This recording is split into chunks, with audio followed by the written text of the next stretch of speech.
menjadi orang yang mudah sebar-sebar, karena belum tentu itu berita benar. Kalau nggak ngerti, ayo belajar.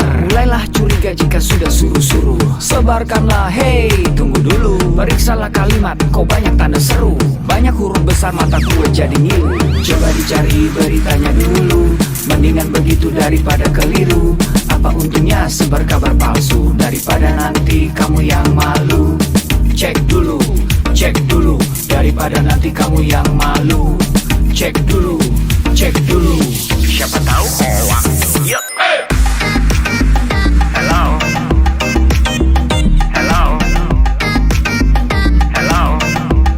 siapa tahu hoax. Yup. Hello,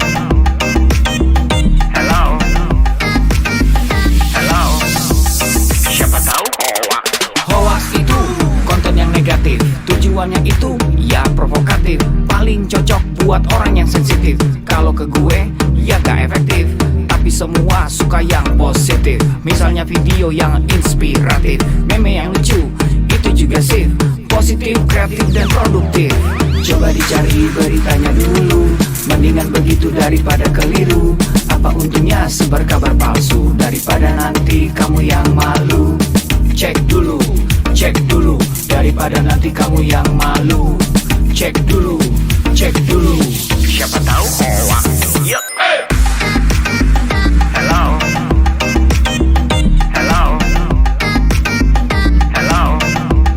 siapa tahu hoax.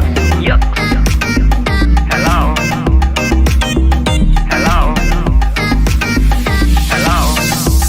siapa tahu hoax.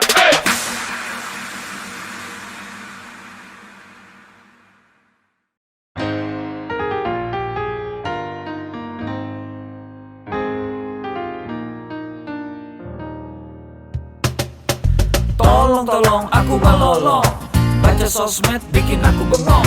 Banyak berita isinya bohong, bikin orang jadi saling menggonggong. Seperti ada niat sebar kebencian, tanpa peduli akan ada kerugian. Seperti dapat munculnya permusuhan, karena tertipu jadi curigaan. Gue pernah baca hoax di sosmed, yang jadi merugikan tukang trompet. Katanya trompet bisa bikin kanker, trompet sih cuma bisa bikin bibir doer. Sylvester Stallone dibilang mati, Brad Pitt juga dibilang mati, Mr. Bean, Jackie Chan juga dibilang mati. Seneng banget doain orang mati. Harusnya ada etikanya bermain sosial media.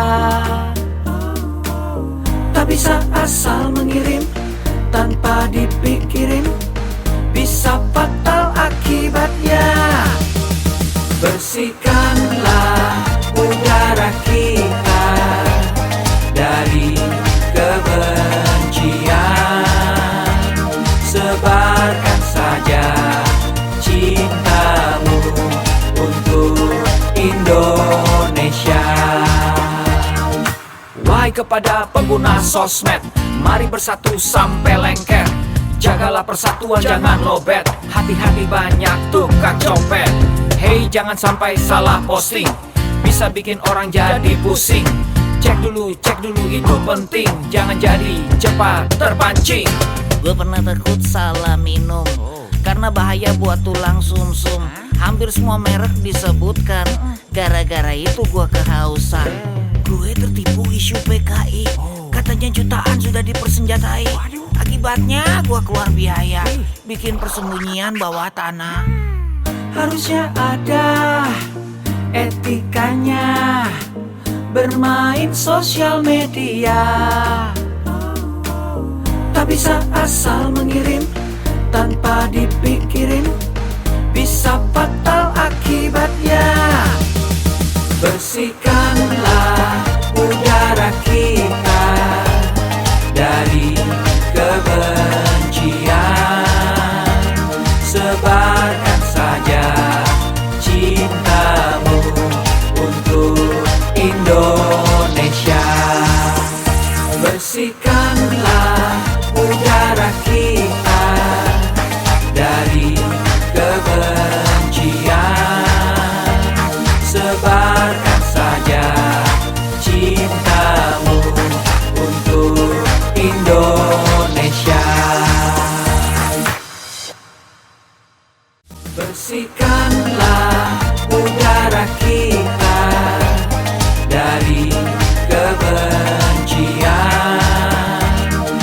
Tebarkan saja cintamu untuk Indonesia.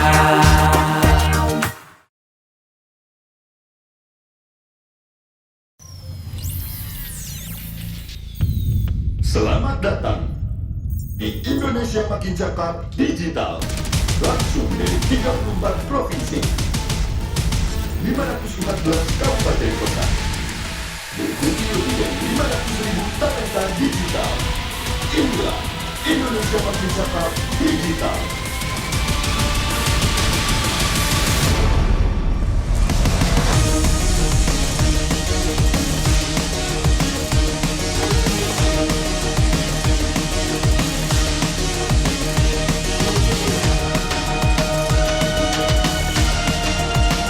Saya luncurkan program literasi digital nasional hari ini.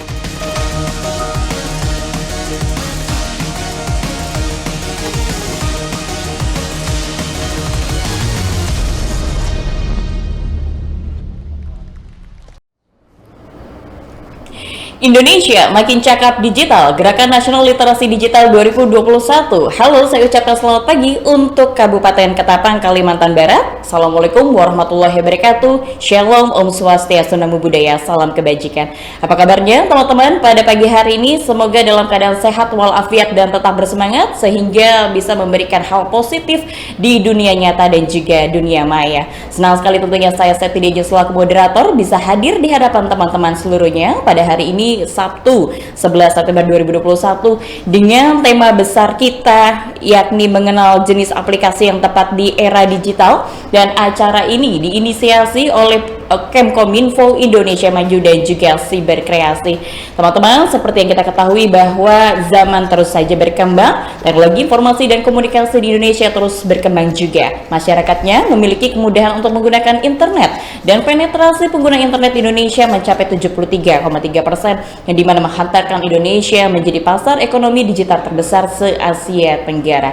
Dan berangkat dari fakta ini, Presiden Republik Indonesia Bapak Joko Widodo membuat percepatan transformasi digital menuju Digital Nation dengan salah satu programnya yakni sumber daya bertalenta digital. Dan untuk itu Kemkominfo yang bekerja sama dengan GNLD Siberkreasi telah membuat roadmap hingga tahun 2024 untuk meningkatkan partisipasi digital masyarakat, juga mendorong pengembangan ilmu pengetahuan masyarakat di bidang TIK dan juga digital, serta mendorong tingkat kecakapan transformasi digital dalam pemanfaatan teknologi baru.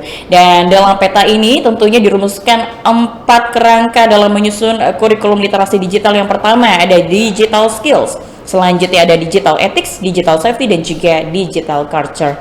Dan untuk program literasi digital nasional ini akan tersebar di 34 provinsi, juga 514 kabupaten juga kota, dengan menggandeng 110 mitra strategis Siberkreasi dan juga stakeholder lainnya. Baiklah teman-teman, selama acara ini berlangsung tentunya ada tata tertib yang berlaku dan patutnya dipatuhi. Yang pertama, mengikuti protokol kesehatan, selanjutnya mematikan mikrofon dan tetap menyalakan kamera video Anda. Saya bantu saat ini juga teman-teman boleh menyalakan kamera videonya. Saya nanti sekali lagi saya ajak seluruhnya untuk menyalakan kamera video Anda.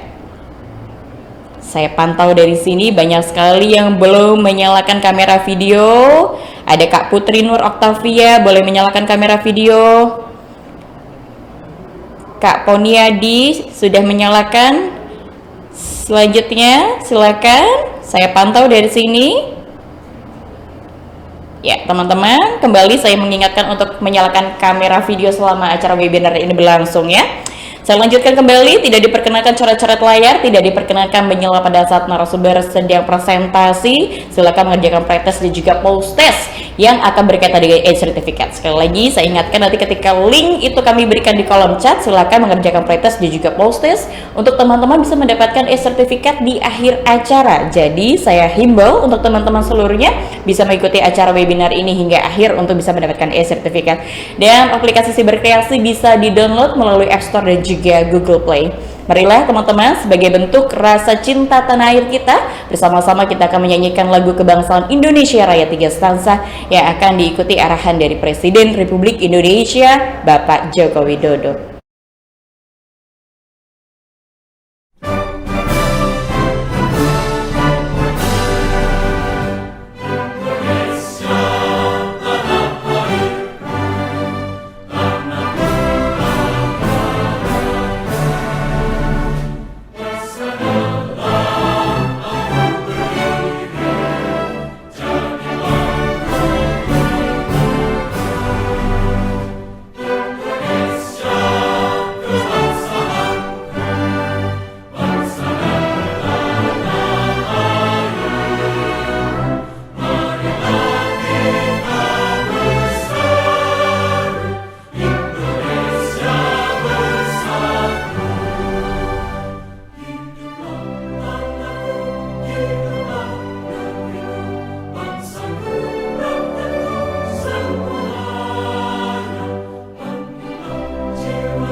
Bismillahirrahmanirrahim. Assalamualaikum warahmatullahi wabarakatuh. Salam sejahtera bagi kita semuanya. Shalom, Om Swastiastu, Namo Buddhaya, salam kebajikan. Yang saya hormati para Menteri Kabinet Indonesia Maju, para Gubernur, Bupati, dan Wali Kota di seluruh tanah air Indonesia, hadirin dan undangan yang berbahagia. Pandemi membuka kesempatan luas bagi kita untuk melakukan transformasi digital secara besar-besaran. Pembangunan infrastruktur digital terus kita percepat. Ekonomi digital, terutama untuk UMKM, terus diperbanyak dan terus ditingkatkan. Pemerintahan digital juga terus diperkuat dan masyarakat disiapkan agar lebih cakap digital. Insya Allah pada akhir tahun 2022, 12.548 desa kelurahan akan terjangkau sinyal 4G.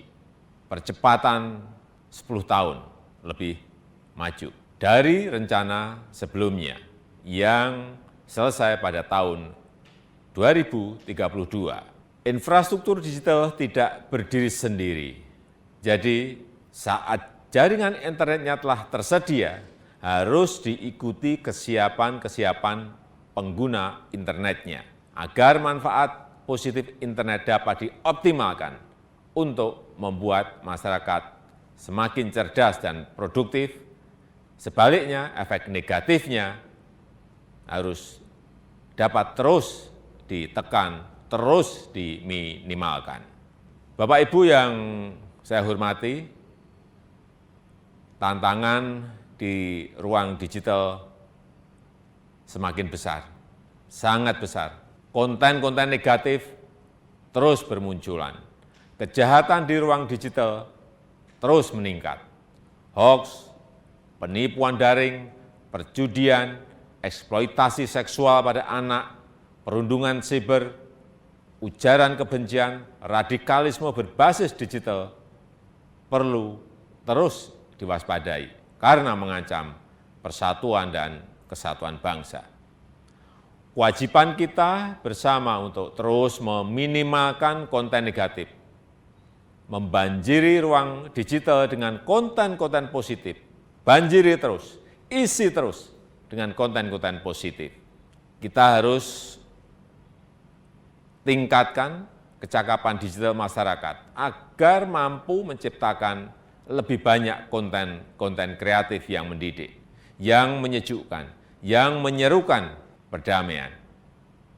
Internet harus mampu meningkatkan produktivitas masyarakat, membuat UMKM naik kelas, perbanyak UMKM onboarding ke platform e-commerce, sehingga internet bisa memberi nilai tambah ekonomi bagi seluruh lapisan masyarakat.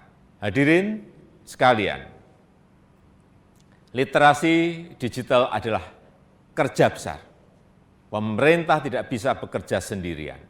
Perlu mendapatkan dukungan seluruh komponen bangsa agar semakin banyak masyarakat yang melek digital.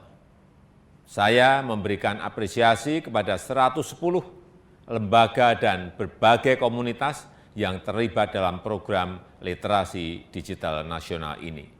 Saya harap gerakan ini menggelinding dan terus membesar, bisa mendorong berbagai inisiatif di tempat lain, melakukan kerja-kerja konkret di tengah masyarakat, agar makin cakap memanfaatkan internet untuk kegiatan edukatif dan produktif. Saya rasa itu yang bisa saya sampaikan, dan dengan mengucap Bismillahirrahmanirrahim, saya luncurkan program literasi digital nasional hari ini. Terima kasih. Wassalamualaikum warahmatullahi wabarakatuh. Om Santi Santi Santi Om. Namo Buddhaya.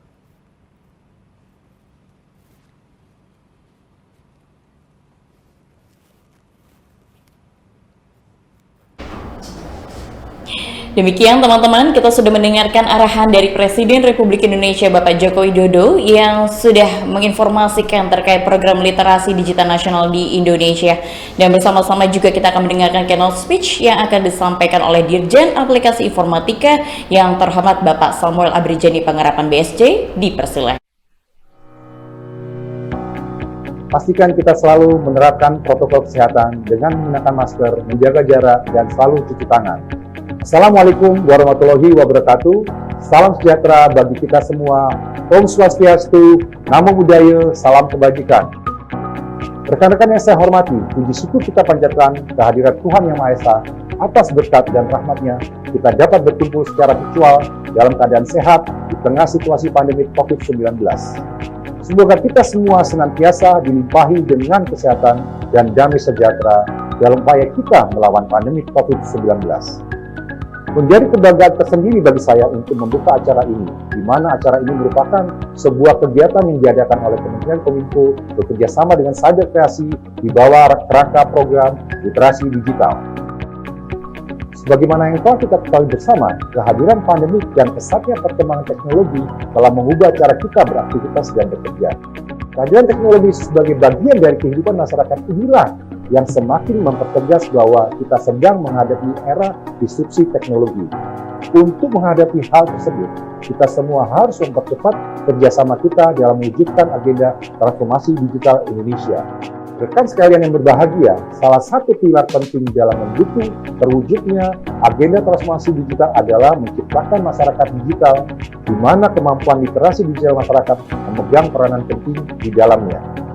Sebagai tingkat paling dasar, kemampuan literasi digital merupakan kemampuan yang paling krusial dalam menghadapi perkembangan teknologi saat ini untuk mewujudkan masyarakat Indonesia yang tidak hanya mengenal teknologi, namun juga cermat dalam menggunakannya. Pada tahun 2020, Kementerian Kominfo bersama Kata Data melakukan survei status literasi digital nasional, mengacu pada kerangka literasi digital milik UNESCO. Kajian tersebut menunjukkan bahwa indeks literasi digital Indonesia ada pada angka 3,47 dari skala 1 sampai 4. Di mana hal itu menunjukkan bahwa indeks literasi digital kita hanya ada pada sedikit di atas tingkat sedang, namun belum mencapai tingkat baik. Untuk mencapai tingkat literasi yang baik, pemerintah tidak dapat bekerja sendiri. Kementerian Kominfo bersama Cyber Kreasi dan berbagai stakeholder terus berupaya mengadakan berbagai kegiatan untuk meningkatkan kemampuan literasi digital masyarakat Indonesia, dan salah satunya adalah yang sedang rekan-rekan sekalian ikuti sekarang.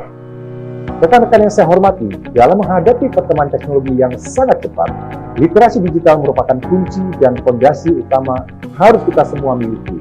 Pemerintah dalam hal ini, Kementerian Kominfo, bersama dengan Cyber Kreasi berkomitmen akan terus melakukan upaya meningkatkan literasi digital masyarakat lewat berbagai macam inisiatif kegiatan. Adanya berbagai inisiatif kegiatan literasi digital diharapkan dapat memfasilitasi dan semakin mendorong terwujudnya masyarakat digital Indonesia. Keadaan normal yang baru, baik sekarang maupun pasca pandemi, akan mempercepat proses digitalisasi di berbagai lini kehidupan kita. Maka dari itu, kita harus mempersiapkan SDM kita dengan keterampilan digital yang sesuai untuk menghadapi perubahan ini. Akhir kata, mari kita membawa perubahan positif untuk Indonesia yang lebih baik. Kita ciptakan inovasi-inovasi berkualitas dengan mengembangkan talenta dan memaksimalkan potensi masyarakat digital Indonesia. Bersama kita dapat melalui pandemi dengan menjadi lebih baik dari masa sebelumnya. Demikian sambutan yang dapat saya sampaikan. Selamat mengikuti kegiatan, tetap semangat, dan salam literasi digital. Wassalamualaikum warahmatullahi wabarakatuh. Om Santi Santi Santi Om.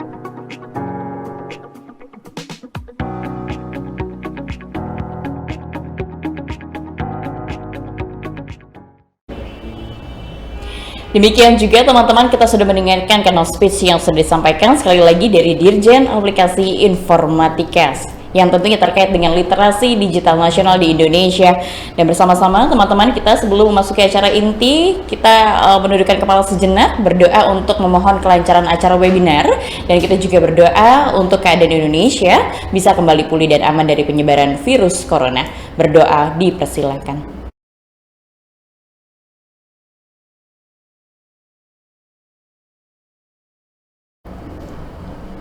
Terima kasih teman-teman, dan saya ajak kembali teman-teman yang masih mematikan kamera videonya boleh kembali dinyalakan ya. Ini merupakan syarat tata tertib untuk bisa mengikuti acara webinar ini. Sekali lagi, nyalakan kamera videonya karena ini memang tata tertib dari pelaksanaan acara webinar ini. Dan ada informasi menarik juga untuk teman-teman seluruhnya di sini. Kami memiliki hadiah sebesar 1 juta untuk 10 orang terpilih, di mana teman-teman semuanya berhak untuk mendapatkannya. Dan tentunya silakan untuk bisa mengikuti keseruan acara ini dengan memberikan pertanyaan paling menarik untuk tiap-tiap narasumber di sini ya. Jadi di sini kita memiliki 4 narasumber istimewa. Setelah beliau-beliau ini akan selesai melakukan presentasinya, silakan memberikan pertanyaan paling menarik, dan jangan lupa untuk post keseruan acara ini di Instagram feed. Jangan lupa juga dengan hashtag yang makin cakap digital, selanjutnya siberkreasi, dan terakhir Litdikal 1599, follow dan mention @siberkreasi dan juga @litdik.kalimantan. Baik teman-teman, bersiap-siap. Sesaat lagi kita akan bertemu dengan seorang pionir hipnotisme dan juga hipnoterapi di Indonesia yang telah menghipnotis lebih dari 50.000 orang melalui acara TV show-nya seperti Hipnotis dan juga Master Hypnotis on the Street. Pada tahun 2005 juga telah memperoleh penghargaan dari MURI karena telah menghipnotis lebih dari 5.000 orang di waktu dan tempat yang bersamaan. Dan pada tahun 2010 penghargaan dari Indonesia Book of Record karena telah menghipnotis lebih dari 12.000 orang di waktu dan tempat yang bersamaan. Mari kita sambut, ini dia Master Romi Rafael. Assalamualaikum, selamat pagi semuanya. Terima kasih Master Safety, Master Seremoni saya hari ini. Nah, karena saya bukan pesulap, jadi saya membutuhkan interaksi dari Anda semua. Untuk itu penting sekali agar Anda membuka kamera Anda. Nah, karena sesi hari ini bukan mengenai kehebatan saya, tapi kehebatan Anda semuanya serta intuisi Anda. Nah, sekarang Anda semuanya, ini berhubungan dengan intuisi saya. Kalau Anda lihat ya, di sini, ini berhubungan dengan intuisi saya, dan akan saya masukkan di salah satu dari kelima amplop yang ada di sini. Akan saya masukkan di salah satu dari kelima amplop yang ada di sini. Cuma Anda nggak tahu yang mana. Nah, sekarang, gunakan intuisi Anda. Saya ingin Anda mulai dengan sugesti sederhana ya. Nah, ini saya taruh di sini dulu. Sama seperti semua hal dalam kehidupan, itu sama seperti koin yang saya pegang. Semuanya terdiri dari 2 sisi. Nah, kalau dilihat di sini, satu ada gambar kepala, kelihatan ya ini gambar kepalanya ya, saya deketin nih, biar teman-teman bisa lihat tuh. Itu gambar kepala Presiden John F. Kennedy, kelihatan ya gambar kepalanya, nih gambar kepala. Di mana di satu sisi satunya ini gambar burung elang. Nah, ini burung elang. Kalau di Indonesia burung Garuda. Nah, sekarang sama seperti dalam kehidupan semuanya memiliki dualisme atau 2 hal. Seperti siang dan malam, pria wanita, baik dan buruk, berita hoax dan berita yang benar. Itu kenapa sesi kita hari ini diadakan untuk literasi digital Anda. Nah, sekarang nanti koinnya akan saya lempar seperti ini, lalu saya taruh di sini. Tugas Anda adalah menggunakan intuisi Anda untuk menebak apakah koin ini mendarat kepala atau burung elang. Kalau menurut Anda koin yang mendarat gambar kepala, yang ini kepala ya, balik kepala. Nah, kalau menurut Anda koin yang mendarat gambar kepala, Anda pegang kepala Anda. Coba semuanya pegang kepalanya dulu.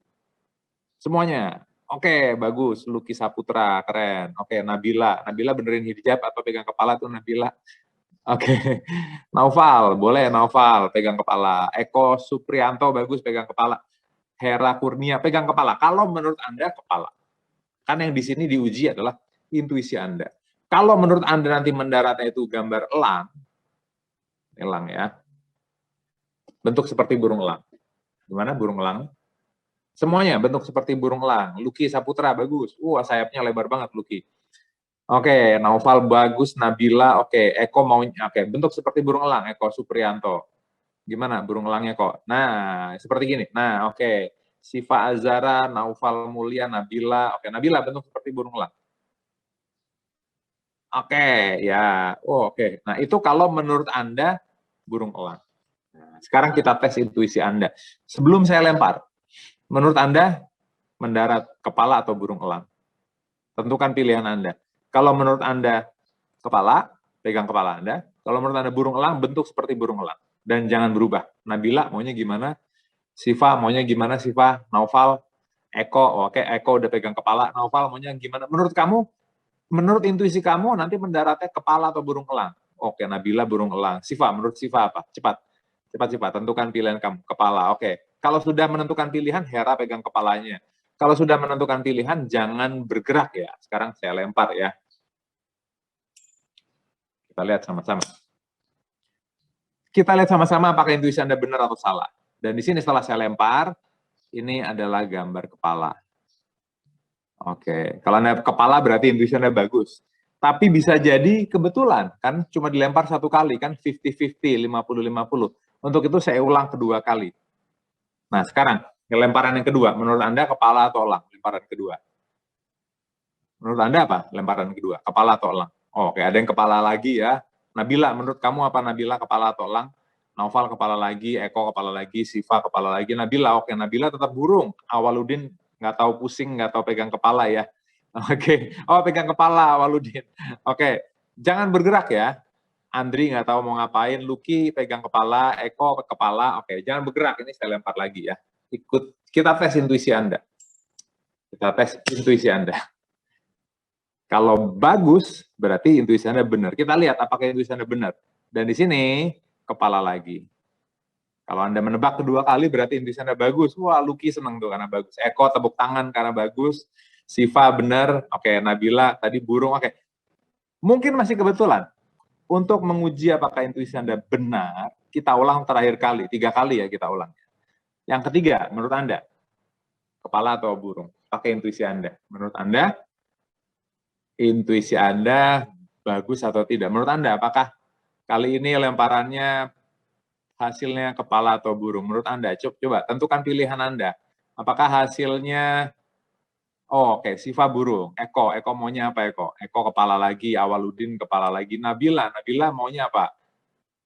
Oke, Nabila kepala lagi. Sekarang saya lempar koinnya ya. Kita tes intuisi Anda. Kalau 3 kali berturut-turut Anda benar, berarti intuisi Anda bagus. Kita tes ya. Oke, siap? Siap? Kita tes. Dan lemparan ketiga, ini kepala lagi. Wah, jika Anda betul 3 kali, intuisi Anda bagus. Awaludin betul 3 kali, Siva, Eko betul. Oke, sekarang operator Mbak Aurora, tolong di spotlight yang betul 3 kali. Di sini ada 100 orang yang betul 3 kali. Saya panggil Eko Supriyanto. Eko, buka mikrofonnya. Saya mau ngomong-ngomong, bicara sama Eko. Walaupun bisa juga Awaludin, bisa juga Silva, bisa juga yang lainnya yang benar 3 kali ya. Ada banyak. Oke, Eko. Halo Eko. Assalamualaikum. Eko, buka mikrofonnya. Operator tolong di-unmute Ekonya. Belum? Masih belum? Oke. Dan halo Eko, selamat pagi. Masih di-unmute mikrofonnya, masih di-unmute. Masih di-unmute. Sabar, jangan dipencet berkali-kali, nanti nggak jelas nanti perintahnya. Oke, boleh di-unmute operator. Dan Eko, tolong kameranya jangan berdiri, tapi tidur, biar frame-nya bagus, sesuai sama frame-nya dari kita di sini. Nah, bagus. Sekarang tinggal mikrofonnya, Eko. Eko buka mikrofonnya, bisa? Dan spotlight layout-nya di studio masih layout saya yang ini, belum ada Eko-nya. Eko, tolong dibuat di spotlight. Halo Eko, selamat pagi. Halo. Selamat pagi, sudah kedengaran? Nggak ada mendengar. Eko dari mana ini? Dari mana? Saya dari Marau, Kabupaten Ketapang, Kalimantan Barat. Oke, berarti bukan saudara saya, bukan orang bayaran saya, bukan ya? Bukan. Oke. Oke. Sekarang, Eko, di sini ada 100 partisipan, termasuk kita berdua. Berarti ada 98 partisipan. Untuk Anda yang melihat saya dengan Eko, jika berpikir ini settingan, tolong angkat tangan, maka Anda juga saya spotlight untuk berinteraksi sugesti dengan saya. Ada yang berpikir ini settingan? Karena gini Eko, saya nggak mau nanti di tengah jalan mereka ngetik, kok settingan gitu. Ini bukan settingan Eko ya, bukan ya? Bukan. Eko, jawab ya. Ya, bukan. Oke, nah nggak ada yang angkat tangan, berarti saya teruskan sekarang. Nah, Eko. Nah, sekarang Eko. Ya, Dari banyak orang yang intuisinya bagus, tadi ada beberapa juga, ada Awaludin, ada Kak Siva, saya pilih Eko di sini. 3 kali menebak berturut-turut, Eko. Nah, Ya. oke. Sekarang Eko, di belakang saya ini ada 5 amplop. Eko bisa lihat ya, ada 1, ya, 2, 3, 4, dan nomor 5, Eko. Nomor 5 kelihatan, Eko ya. siap kelihatan. Oke, semuanya memiliki arti, semuanya memiliki nilai, tapi hanya satu yang betul-betul bernilai, Eko. Nah, enggak. Sekarang dengarkan, Eko. Pakai intuisi kamu. Ya, Pakai intuisi kamu. ya, Yang ya. mana yang buat saya sekarang? Ini nomor 1, nomor 2, nomor 3, nomor 4, nomor 5. Yang mana yang buat saya? Nomor 3. Nomor 3. Ya, Yakin, Eko? Eko nggak mau buat saya nomor 5, tapi nomor Tidak, 3 tidak. buat ya. nomor 3 Tetap buat dengan saya. pilihan Eko. nomor 3. Ya, siap. Boleh tahu kenapa Eko milih saya nomor 3, Eko? Bukan nomor 5 gitu, tapi nomor 3. Nomor 3 ini karena berkaitan dengan tanggal lahir, jadi saya percaya itu. Oke, jadi Eko pakai intuisinya memilihkan saya nomor 3 ya, bener ya? Iya, iya, Bener ya? Padahal bisa pilih nomor lain ya, tapi nomor 3 Eko ya? iya, iya. Betul. Oke, berarti ini saya taruh di sini Eko. Siap. Nomor 3. Nomor 3 buat siapa? Buat, Buat saya ya? ya, Oke, Eko. Sekarang perhatikan yang tidak kamu pilih. Nomor 5, Eko. Di nomor 5, Eko, kalau Ya. dilihat di sini, ini amplop-amplop lainnya saya taruh sini ya, biar teman-teman bisa lihat. Nomor 3 buat saya. Di amplop nomor 5, Eko bisa lihat di nomor 5 Ya. di sini, ini dalamnya itu ada tulisan Cyber Kreasi bersama Kominfo. Di baliknya ada pesan. Nah, ini amplopnya kosong ya. Ini amplopnya kosong. Kelihatan nggak nih? Tuh, kelihatan ya. Kosong ya. kelihatan. Kosong, iya, kelihatan. Di baliknya ada tulisan you atau Anda. Karena ini semua akan percuma kalau Anda tidak action, tidak melek digital, dan tidak mau mengupgrade diri Anda. Jadi, campaign gerakan dari Kominfo Cyber Kreasi untuk literasi digital akan percuma kalau Andanya tidak melek digital. Nah, ini yang pertama nih, ini you-nya. Ini saya taruh sini. Nah, jatuh, bentar, ini saya taruh sini kok. Nah, berikutnya, di nomor yang lainnya, di nomor 4, di sini. Di sini, di baliknya, kalau dilihat, di sini, ini juga ada logonya Cyber Kreasi, dan dalamnya juga kosong. Nah, ini nomor 4. Di baliknya ada skill. Nah, kenapa skill? Jadi, melalui literasi digital ini, kita memberikan Anda semuanya skill baru, pemahaman baru, untuk bisa paham mengenai digital skill dan pentingnya digital skill. Karena teknologi semakin maju, dan di sini membantu dalam aspek kehidupan, terutama di pandemi, penting sekali untuk mengupgrade skill ini. Nah, ini skillnya saya taruh sini. Nah, tinggal 2, ya kan? Eko yakin nggak mau menukar nomor 3-nya buat saya, misalnya tukar 1 atau 2, nggak mau? Tidak, saya tetap nomor 3 aja yang dikasihkan. Oke, karena gini Eko, apapun yang ada di sini itu nanti bisa jadi miliknya Eko. Eko nggak mau ditukar sama nomor 3. Tidak, tetap nomor 3 saja.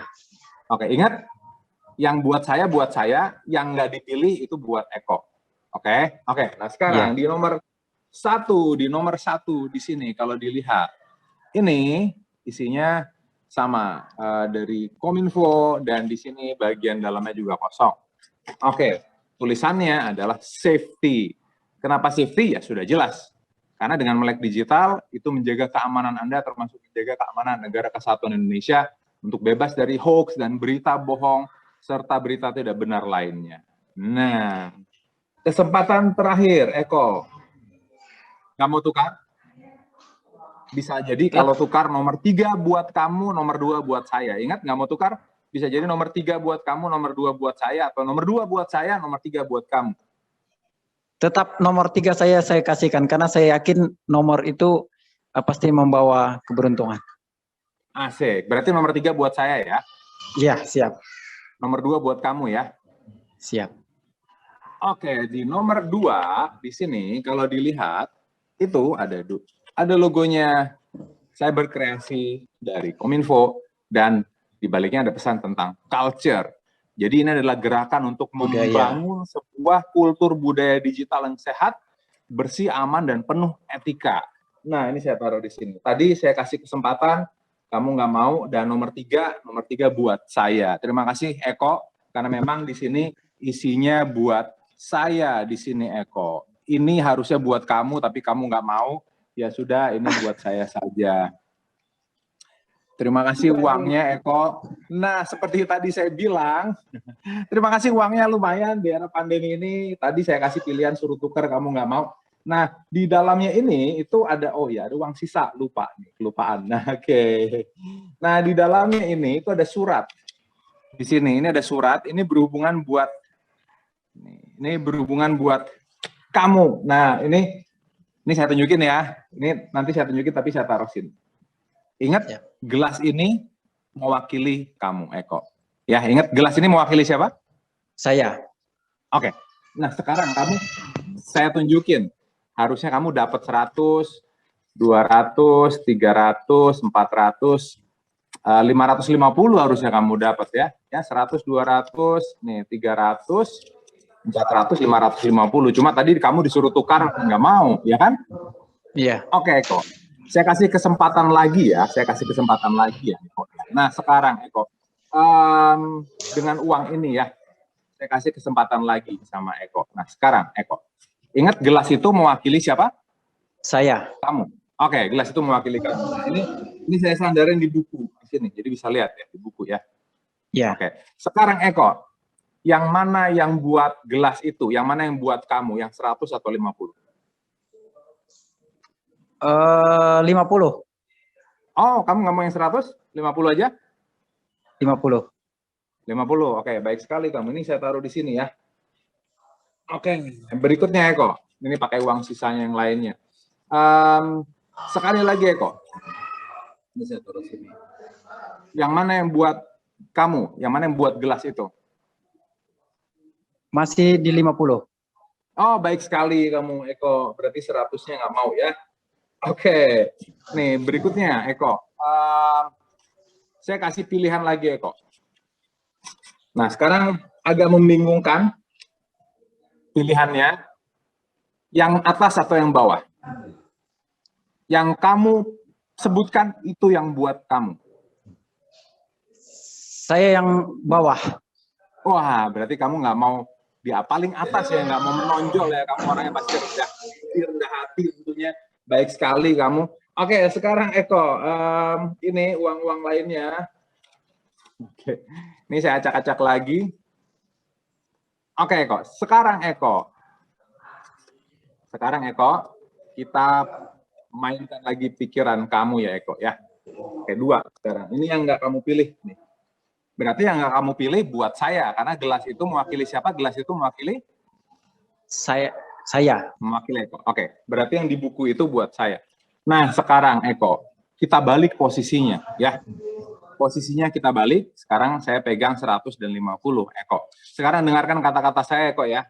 Dengarkan baik-baik kata-kata saya. Sekarang Anda menjadi Romi Rafael.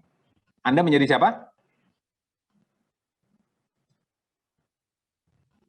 Wah, Ekonya hilang. Ekonya hilang, mudah-mudahan bisa balik lagi ya.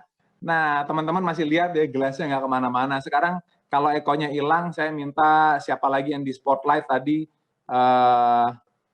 mudah-mudahan Ekonya bisa balik ya.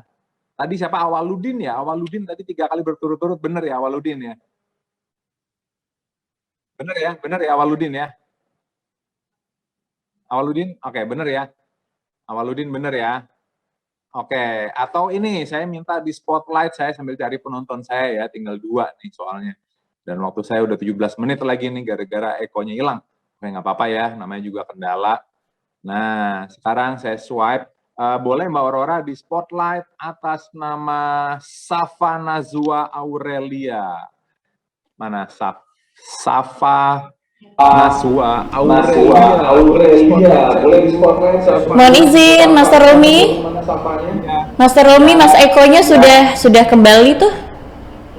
Asik. Oke, boleh di spotlight lagi. Nungguin orang. Mohon maaf sinyal Pak. Mohon maaf saya Dipanggil bapak lo setting. Oke Eko, tinggal 2. Oke Eko, sekarang pilihan lagi Eko. Ingat, gelas itu mewakili Eko. Nah, sekarang kita balik posisinya, Eko menjadi saya. Yang mana yang dieliminasi? Yang 50.000 atau 100.000? tetap yang 100.000 yang dieliminasi. Oke, baik. Kamu baik sekali emang orangnya ya. Nah, sekarang kita lihat di sini. Ini kan jumlah saya 100, 250 ya. Bener ya? 100, 250. Ini saya taruh di sini Eko. Di atas, jadi Eko bisa lihat terus. Di atas bisa lihat terus. Nah, sekarang ini gelasnya kan mewakili Eko ya. Oke, gelasnya mewakili Eko. Nah, ini ada sesuatu yang dari awal memang ditujukan untuk intuisi saya. Nah, sekarang di sini kita lihat kan ada 100 orang, saya lempar koin, dan ternyata yang 3 kali berturut-turut salah satunya Eko. Nah, sekarang kita baca. Menurut intuisi saya, nanti seorang pria memakai masker. Kamu memakai masker ya, Eko ya? Oke. Memakai masker, nanti menurut intuisi saya, seorang pria memakai masker, jaket putih. Kamu pakai jaket putih ya? Oke. Dengan kerah hitam, kerahnya hitam ya, Eko ya? Oke. Eko, kalau nama saya Romi Rafael adalah RR inisialnya. Nama kamu inisialnya siapa? Sebutkan yang kerah. Eko, E. E siapa? Biasanya saya ES, Eko Suprianto, ES. Oke. Memakai jaket putih dengan kerah hitam dan berinisial ES tidak akan menerima amplop berisi uang dan akan kalah. Ini menurut intuisi saya, Eko. Iya. Sesuai dengan intuisi saya hari ini. Kenapa saya bilang Eko akan kalah? Kan di gelas ini, Eko bisa lihat ya di gelas ini ya. Kelihatan Eko ya. Di balik 100.000 ini, di balik 100.000 ini tulisannya kalah. Di balik 100.000 ini tulisannya juga kalah. Di balik 50.000 ini tulisannya juga kalah, dan di balik 50.000 ini tulisannya juga kalah. Nah, itu kenapa hari ini Eko kalah, karena kalau di sini uang-uang ini yang dipilih, di balik ini uang saya dan saya menang, di sini di balik ini uang saya juga menang, dan di balik ini uang saya juga menang, dan di balik ini uang saya juga menang. Nah, tapi jangan khawatir Eko tidak sepenuhnya kalah, karena di sini digital ini Eko sudah dapat teredukasi mengenai pentingnya literasi digital dari Kominfo dengan pilar-pilar ini. Nah, kalau dilihat di sini, pilar ini sebetulnya tadi diamplopnya. Nah, sekarang Eko luar biasa intuisinya, saya tutup dengan pesan sederhana. Pesannya adalah penting sekali untuk melek di era digital ini, karena lewat Zoom saja, hanya lewat kata-kata, lewat sugesti, saya bisa mengarahkan pilihan Anda untuk bisa memisahkan mana yang uang buat saya, mana yang menang, mana yang kalah. Bayangkan jika kita semua tidak melek digital di era pandemi, tentunya akan rentan untuk manipulasi dari pihak luar, terutama berita bohong dan hoax. Dan penting sekali di era pandemi ini untuk mendidik diri dengan digitalisasi. Saya kembalikan ke Master Septi Eko, terima kasih. Senang bersugesti dengan Anda. Silakan Master Septi. Terima kasih Bapak Romi Rafael. Dipanggil Bapak nih tadi, katanya nggak terima. Aduh, berarti panggilnya Mas ya. Yang bener panggilnya Master aja deh. Master Romi Rafael, sekali lagi boleh applause yang luar biasa dong. Keren ya, itu dia tadi kita sudah saksikan bersama-sama eksperimen sugesti yang sudah dilakukan oleh Master Romi Rafael. Ternyata pikiran itu mampu dimanipulasi loh, walaupun kita bertatap wajah secara virtual. Bahayanya kita kalau kita tidak melek digital, katanya seperti itu kata Master. Jadi pikiran kita bisa dimanipulasi, yang katanya alih-alih kita mengatakan bahwa saya terhipnotis, padahal bukan. Kita harus memiliki kompetensi atau digital skills terkait literasi digital. Sekali lagi juga terima kasih untuk Mas Eko yang tadi sudah turut serta menjadi partisipan ya. Kita berjumpa di sesi akhir ya, Mas Romi. Silakan yang memiliki pertanyaan untuk Mas Romi boleh mencantumkan pertanyaannya di kolom chat. Jangan lupa dengan format yang kami berikan dan jangan lupa juga untuk bagikan keseruan acara ini tentunya di Instagram feed kalian dengan hashtag Makin Cakap Digital, Siberkreasi dan juga Litika 1599. Sekali lagi terima kasih Mas Romi. Berlanjut lagi teman-teman, kita untuk mendengarkan materi selanjutnya. Kita akan berjumpa dengan Pak Sugito SPD selaku Wakil Kepala Sekolah Urusan Kurikulum dengan tema yang akan dibawakan beliau, literasi bagi pendidik dan peserta didik. Kita sapa, selamat pagi Pak Sugito, selamat pagi. Boleh dibantu untuk menyalakan mikrofon?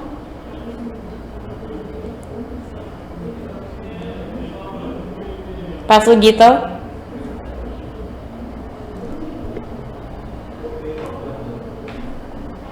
Bagaimana bisa mendengar suara saya Pak Sugito?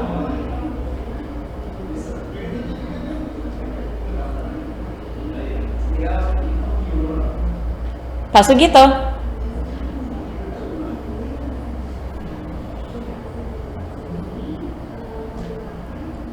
Teman-teman, sembari menanti untuk materi selanjutnya, boleh saya ingatkan kembali untuk bisa memberikan pertanyaan paling menarik ya untuk Master Romi Rafael di kolom chat, lalu di forward kembali ke admin Q&A ditambah dengan kelengkapan data berupa nama, nomor handphone, dan juga alamat email.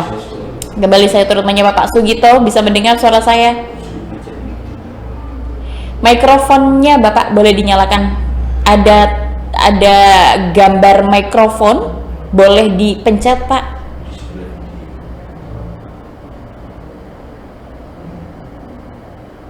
Boleh dites? Bapak boleh menjawab sapaan saya? Baik. Seperti masih ada kendala teknis, teman-teman, kita akan berlanjut lagi untuk mendengarkan materi selanjutnya. Kali ini akan dibawakan oleh QRL kita, ada Kak Dita Oktaria selaku model dan juga presenter. Dan Kak Dita ini akan membawakan presentasinya terkait menciptakan ruang aman di dunia virtual. Kalau kita berselancar di dunia virtual itu rasanya saat ini meresahkan sekali karena banyak sekali berita hoax, banyak sekali negatif komen, bullying, dan lain sebagainya. Bagaimana sih cara kita untuk bisa menciptakan ruang digital yang sangat-sangat aman, yang tenang, yang damai, agar kita bisa memiliki aktivitas yang baik di dunia digital. Sudah terhubung dengan Kak Dita. Kak Dita, selamat pagi. Halo Kak Septi, selamat pagi. Baik, bagaimana kabarnya Kak Dita? Alhamdulillah sehat. Alhamdulillah. Kak Dita ini kan selaku model dan juga presenter ya. Ini kegiatannya selama pandemi ini aktif di mana nih? Iya, lumayan dengan serta kan sudah berlaku, lalu sudah sesuai itu pelayanan kami sendiri. Baik sekali. Kak Dita sendiri kalau menggunakan media sosial itu biasanya mengunggah konten apa sih Kak? Untuk kita sendiri menggunakan media sosial itu lebih ke sharing kita sama followers kita lebih sering berinteraksi, sering beraksi, saling balas komen dan berbagi pesan yang biasa kali. Jadi kayak mereka perlu cara wajah seperti apa, wajah skincare atau bagaimana cara tidak rugi di depan publik, seperti itu yang sampaikan kepada followers kita melalui media sosial. Baik, Kak Dita, ini ada keresahan dari teman-teman seluruhnya karena ternyata ketika kita menggunakan platform media sosial itu banyak sekali hal-hal yang meresahkan. Contoh mungkin ada beberapa akun gosip yang di sana ternyata banyak sekali negatif komen, bullying dan lain sebagainya. Kira-kira untuk menciptakan ruang yang aman di media sosial itu seperti apa? Kak Dita boleh dibantu ya, dijelaskan untuk teman-teman ya. Untuk itu, saya persilakan untuk bisa menyapa juga teman-teman seluruhnya dan langsung saja saya berikan waktunya untuk bisa presentasi. Oke, Dita share-nya Kak ya. Oke, selamat pagi buat teman-teman sekalian yang sudah bergabung. Assalamualaikum warahmatullahi wabarakatuh. Adil Katalino Bacuramin Kak Saruga Basengat Kaju Bata Arus. Om Swastiastu, Namo Buddhaya, salam kebajikan. Nah, buat teman-teman sekalian, Dita sendiri mengambil digital safety, yaitu dengan judul menciptakan ruang aman di dunia virtual. Sebelumnya ada pepatah yang mengatakan tak kenal maka tak sayang. Jadi ada baiknya kita kenalan dulu. Di sini nama saya Dita Oktari Maudea. Usia saya sendiri 21 tahun, saya bisa dipanggil Dita. Untuk pengalaman saya sendiri, saya menjabat sebagai Putri Remaja Indonesia DFP 2019 dan Putri Remaja Kalimantan Barat 2019. Kegiatan saya sehari-hari itu selain sebagai model, saya juga sebagai presenter di stasiun TV lokal. Nah, saya juga sebagai brand ambassador LV Beauty Ketapang dan saya memiliki beberapa akun media sosial yang mungkin teman-teman bisa follow untuk kita sharing-sharing. Nah, sebelumnya kita harus kenalan dulu nih, apa sih itu digital safety? Nah, digital safety itu kan kemampuan melindungi diri dan aset digital ketika kita berada di ruang digital. Nah, konsep penggunaan internet yang secara bijak dan sesuai dengan etika atau norma yang sudah berlaku, jadi tanpa membahayakan diri kita sendiri maupun orang lain. Nah, itu digital safety ya, jadi aman dan bijak. Nah, maka penting sekali ya untuk kita sendiri memahami nih bagaimana sih konsep internet yang safety, digital safety, untuk menciptakan ruang aman bagi kita di dunia virtual. Nah, ada beberapa contoh bahaya ketika kita tidak safety dalam penggunaan internet maupun digital. Salah satunya di sini ada pelecehan spamming dengan komentar yang tidak pantas. Nah, bentuk pelecehan seperti ini tuh udah sering kita temui ya kan.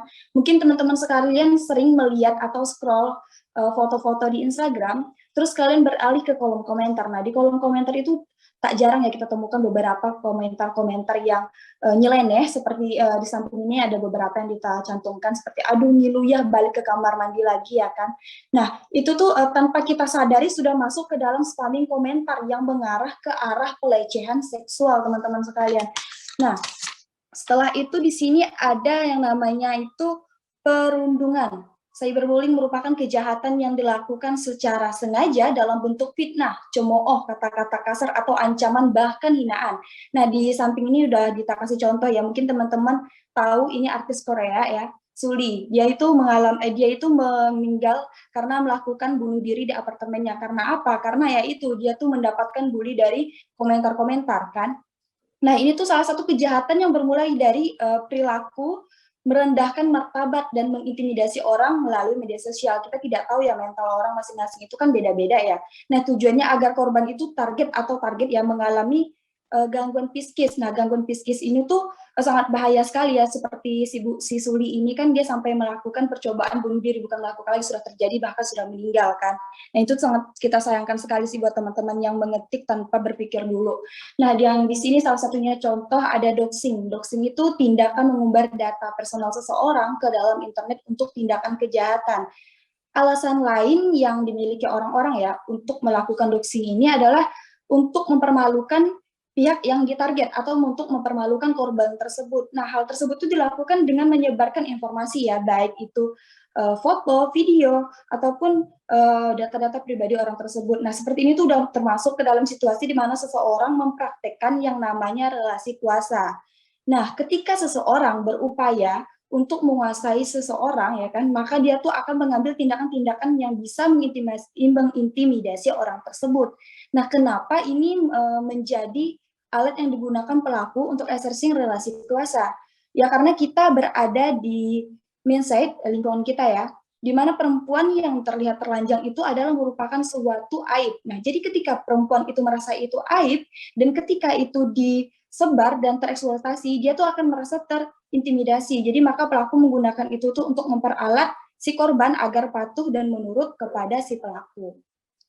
Nah, di sini termasuk ke dalam KBGO. KBGO itu apa? KBGO itu kekerasan berbasis gender online. Nah, selama pandemi ini ya, terlihat sekali kalau KBGO ini tuh sangat meningkat. Meningkatnya KBGO ini selama pandemi disebabkan oleh situasi dan kondisi yang mengharuskan kita atau semua orang untuk melakukan aktivitas di dalam rumah karena pandemi ya. Nah, karena sudah harus melakukan kegiatan segala sesuatu itu dalam rumah, mungkin orang-orang sudah pasti sudah punya gadget kan, dan pasti only going gadget lah ya, internet ya kan. Nah, karena itu entah gabut, entah mungkin bingung harus ngapain lagi ya kan, selain megang HP, terciptanya lah ini KBGO. yaitu kekerasan berbasis gender online. Nah, tindakan kekerasan yang terjadi karena difasilitasi teknologi digital ataupun internet. Jadi kita akan bahas dulu nih, kekerasan KBGO yang terjadi karena difasilitasi teknologi digital dan atau internet itu beda ya teman-teman, nanti kita akan bahas setelah ini. Teknologi digital itu tidak melulu terkait dengan internet. Nah, akan kita kupas di sini.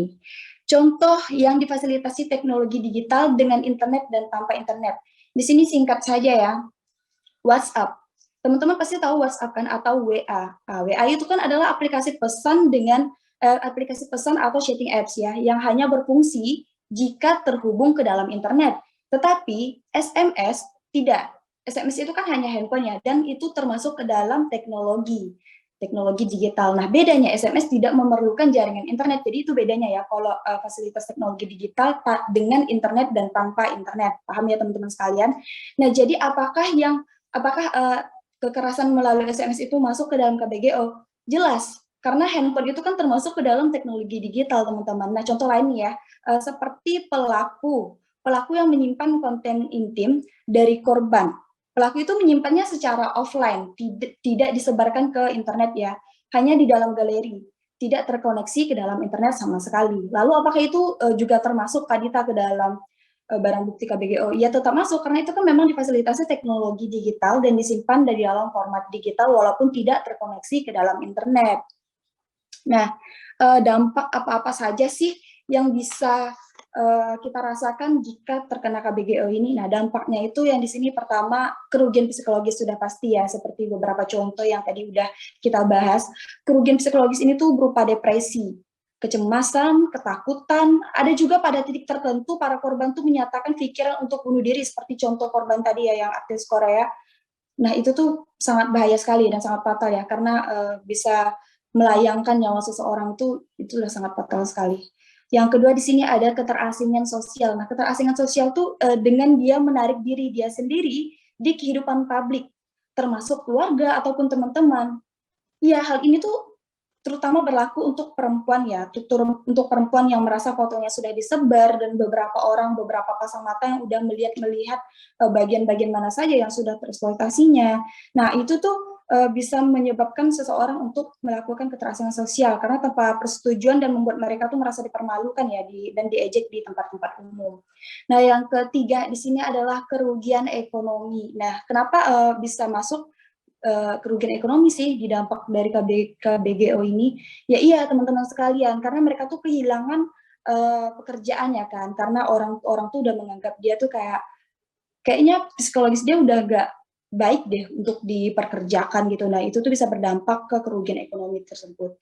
Dan keempat di sini ada mobilitas terbatas. Nah, mobilitas terbatas tuh karena kehilangan kemampuan untuk bergerak bebas dan berpartisipasi di ruangan online dan offline. Dan terakhir di sini ada sensor diri. Ya, sensor diri itu terjadi karena hilangnya si korban kepercayaannya terhadap keamanan yang menggunakan teknologi digital. Jadi dia kayak trauma gitu loh teman-teman. Jadi kayak yang dia nggak percaya sama sekali di media sosial dan di media digital. Padahal media digital ini tuh sangat penting sekali ya. Banyak sekali manfaat yang bisa kita dapatkan. Tapi kita ya itu harus digital safety, harus safety dalam menggunakan media sosial tersebut. Nah, beberapa tips praktis untuk menghindari KBGO dari Dita ya buat teman-teman sekalian. Mungkin buat adik-adik yang menonton ini ya. Kita tuh kan untuk menganalogikan sesuatu yang tidak terlihat itu agak susah ya kan. Jadi kita menganalogikannya seperti menempelkan biodata kita di dalam angkot atau bus aja. Jadi gini, seandainya teman-teman punya data diri, terus ditempel di dalam angkot tersebut. Kalian tanpa sadar, itu tuh berapa pasang mata yang naik ke angkot itu kan, terus melihat, oke mungkin hanya ngelihat ya, nggak tahu nih teman-teman sekalian, apakah itu difoto, ataukah itu mereka catat, nah itu tuh bahaya sekali ya, itu sangat bahaya. Nah, yang kedua di sini jangan lalai dan jangan ngerasa kalau aku ini bukan siapa-siapa, kayaknya kalau aku upload foto KTP aman-aman aja deh kayaknya. Jangan teman-teman, karena bukan berarti orang nggak kenal Anda merasa jadi aman, karena itu sangat bahaya sekali ya. Jadi jangan kayak pernah ngelalai, nggak apa-apa deh kayaknya sekali-sekali upload ini, gitu jangan pernah ya. Nah, yang ketiga di sini perketat keamanan melalui platform digital. Nah, melakukan perketatan keamanan melalui platform digital itu bisa kalian lakukan di platform-platform media sosial kalian. Jadi misalnya gini, masing-masing media sosial itu kan udah punya keamanan sendiri ya kan buat melakukan keamanan buat di media sosial kalian. Jadi kayak semua platform digital itu kan biasanya menyediakan fitur-fitur keamanan ya.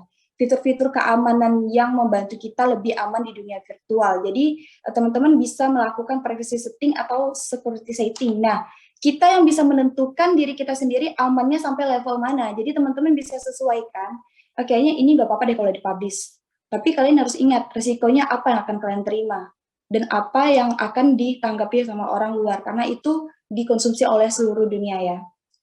Nah, lalu di sini ada apa yang harus dilakukan jika sudah terlanjur mengalami KBGO. Karena beberapa teman-teman sekalian pasti kayak kurang sadar ya. Pas menonton ini mungkin kayak, oh ternyata itu termasuk dalam kekerasan berbasis gender online loh ternyata. Nah, jadi apa yang harus kita lakukan jika mengalami KBGO yang sudah level parah ya. Jadi yang pertama di sini berusaha untuk mendokumentasikan hal-hal yang terjadi pada diri sendiri. Jadi berusaha untuk mendokumentasikan hal-hal yang terjadi pada diri sendiri ini itu tuh akan membantu saat proses penyelidikan yang dilakukan oleh pihak berwenang atau pihak kepolisian. Nah, yang kedua di sini memantau situasi yang sedang dihadapi. Jadi memantau situasi itu sangat penting ya, memantau situasi yang berlangsung dan memutuskan cara aman untuk melindungi diri kita sendiri ya, supaya apa? Karena kita tuh biasanya terjadi beberapa orang kalau merasa udah mengalami KBGO itu kayak kelabakan, panik gitu kan, bingung, terus sulit untuk mendokumentasikan kejadiannya. Nah, contohnya seperti apa? Mungkin jika teman-teman mendapatkan pelecehan-pelecehan seperti itu, teman-teman bisa screen recorder ataupun di screenshot untuk sebagai bukti. Jadi bisa memantau situasi yang sedang dihadapi. Nah, kemudian ada mencari bantuan. Mencari bantuan ini tuh teman-teman bisa dengan menghubungi individu lain seperti mungkin keluarga sebagai orang terpercaya, atau yang kedua bisa ke lembaga ataupun bisa ke organisasi, nah maupun institusi yang terpercaya ya untuk kalian meminta bantuan. Nah, yang terakhir di sini melaporkan dan memblokir. Jadi melaporkan dan memblokir pelaku sehingga pelaku tidak dapat bersinggungan kembali dengan kita dan korban pun mampu untuk menenangkan diri sendiri sehingga bisa menanggapi masalah ini secara tepat ya teman-teman. Nah, terakhir di sini sedikit kata-kata yang mungkin bisa teman-teman ingat sebelum melakukan posting. Posting yang penting, bukan yang penting posting, bukan ya teman-teman. Posting yang penting. Jadi lebih baik kita tuh berhati-hati daripada kita menanggulangi yang sudah terjadi. Jadi kayak, masa kalian mau nyebur dulu deh kalau tahu ada jalan yang kering, gitu ya teman-teman. Jadi yang penting, posting yang penting, bukan yang penting posting. Oke, buat teman-teman sekalian, semoga ini bermanfaat. Terima kasih atas perhatiannya. Digital Safety makin cakap digital, kembali ke moderator kita, ada Kak Safety. Kak Dita, terima kasih banyak ya yang sudah bantu tadi terkait memaparkan menciptakan ruang aman di ruang virtual. Kalau Kak Dita tadi lebih menekankan terkait kekerasan berbasis gender online ya. Jadi posting yang penting, bukan penting posting. Jarinya langsung gatel nih mau posting segalanya, tapi kita harus saring dulu sebelum sharing, begitu ya. Kak Dita tetap bersama kami, nanti di akhir sesi akan ada sesi Q&A. Tentunya ada pertanyaan untuk Kak Dita yang bisa dibantu dijawab ya. Terima kasih. Mengingatkan kembali untuk teman-teman seluruhnya di sini untuk bisa memberikan pertanyaan yang paling menarik untuk seluruh narasumber yang sudah selesai memberikan performance-nya ataupun presentasinya, karena masih ada hadiah yang bisa didapatkan teman-teman seluruhnya berupa e-money dan juga pulsa. Silakan juga kalau mau mendapatkan e-money dan pulsa, mungkin cara lainnya adalah bagikan keseruan acara ini di Instagram feed kalian. Jangan lupa dengan hashtag yang sudah kami informasikan di kolom chat begitu, dan follow juga mention @siberkreasi dan juga @litdik.Kalimantan. Masih ada kesempatan besar untuk bisa mendapatkannya. Kembali saya mau menyapa Pak Sugito. Selamat siang Pak Sugito.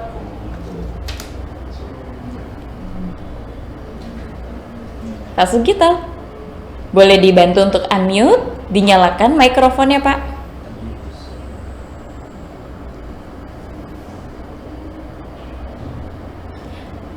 Baik, sepertinya ada permasalahan dengan perangkatnya Pak Sugito ya.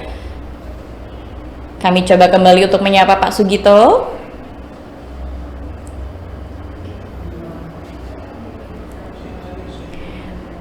Baik, sepertinya masih belum aman. beranjak lagi untuk mendengarkan materi selanjutnya terlebih dahulu, teman-teman. Di sini kita memiliki 4 narasumber tentunya ya. Setelah tadi kita sudah menyaksikan performance dari Mas Romi, lalu Kak Dita. Mungkin kali ini sebelum ke Pak Sugito, saya turut menyapa Pak Rudi Santoso selaku guru SMKN 1 Kendawangan dengan temanya bijak sebelum mengunggah di media sosial. Selamat siang, Pak Rudi.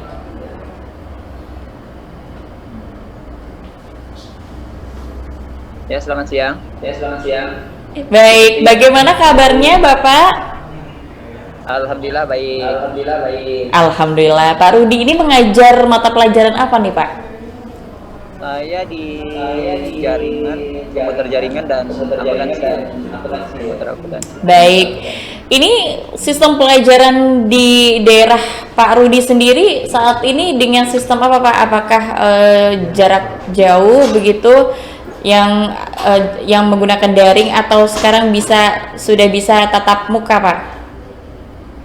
Saat ini ada dua kegiatan yang dilakukan, yaitu melakukan daring dan luring. Jadi ada beberapa mata pelajaran yang dilakukan secara daring, gitu ya, pelajaran yang sifatnya umum, ya adaptif, normatif itu dilakukan secara daring.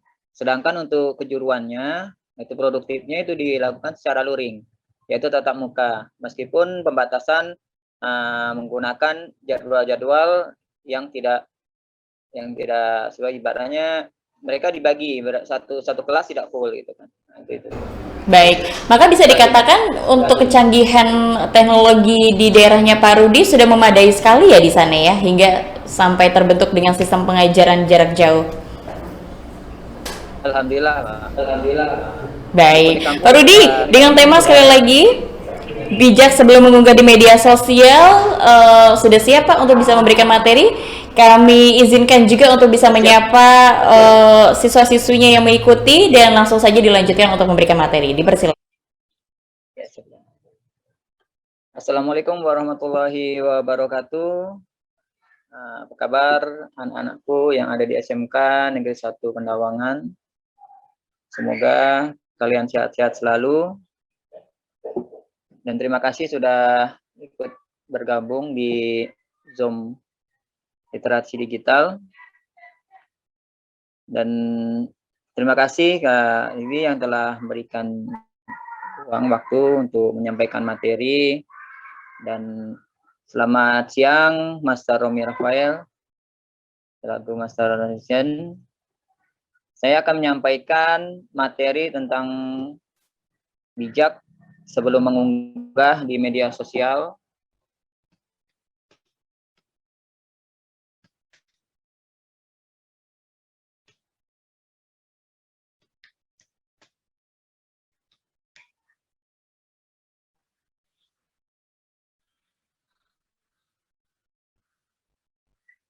Baiklah.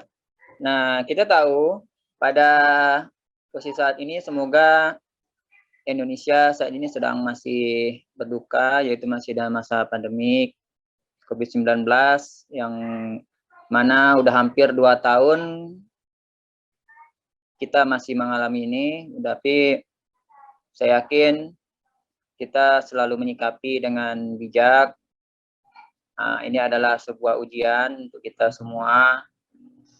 Semoga dengan adanya ini kita bisa introspeksi diri apa yang salah dari kita dan apa yang kurang dari kita. Akan bisa lebih baik lagi ke depannya. Dan semoga pandemi ini cepat selesai dan untuk pembelajaran kita digital juga semua bisa dilaksanakan di sekolah maupun dan pekerjaan pun lebih terasa lagi. Untuk literasi nasional digital ini, kenapa saya mengambil bijak sebelum mengunggah di media sosial? Karena saat ini banyaknya pengguna media sosial yang masih sembarangan. Untuk ibaratnya bukan mereka upload tidak di sharing dulu gitu. Makanya di sini saya coba menyampaikan beberapa terutama untuk anak-anak kita yang masih muda, anak-anak sekolah yang saat ini ya sudah gadget itu sudah bukan hal yang tabu lagi gitu kan. Sekarang sudah pegangan setiap hari. Oke, sebelum kita mulai, nah betul juga tak kenal maka kata saya, maka saya akan memperkenalkan diri. Nama saya itu Rudi Santoso, agama Islam. Itu pekerjaan saya sama ini di SMK Negeri 1 Pendawangan sebagai pengajar. Nah, itu dari 2015. Nah, itu jika kan ada website saya di situ. Oke, berikutnya apa sih itu kata bijak? Nah, bijak di sini yang bisa diartikan dalam bahasa Indonesia itu budidaya, yaitu pandai atau mahir.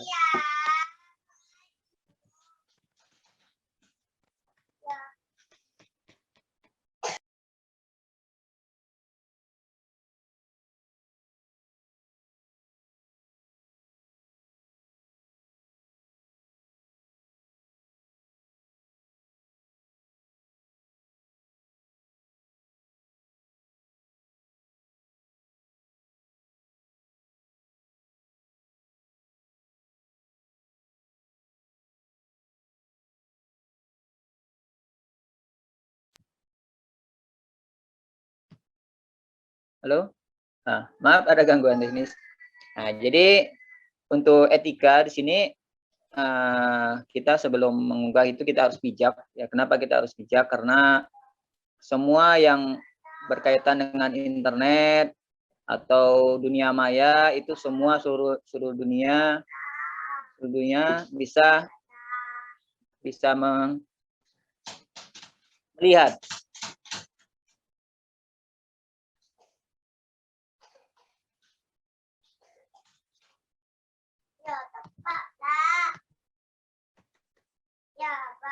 Oke, jadi selanjutnya untuk prinsip, kita harus mengetahui prinsip-prinsip bermedia sosial.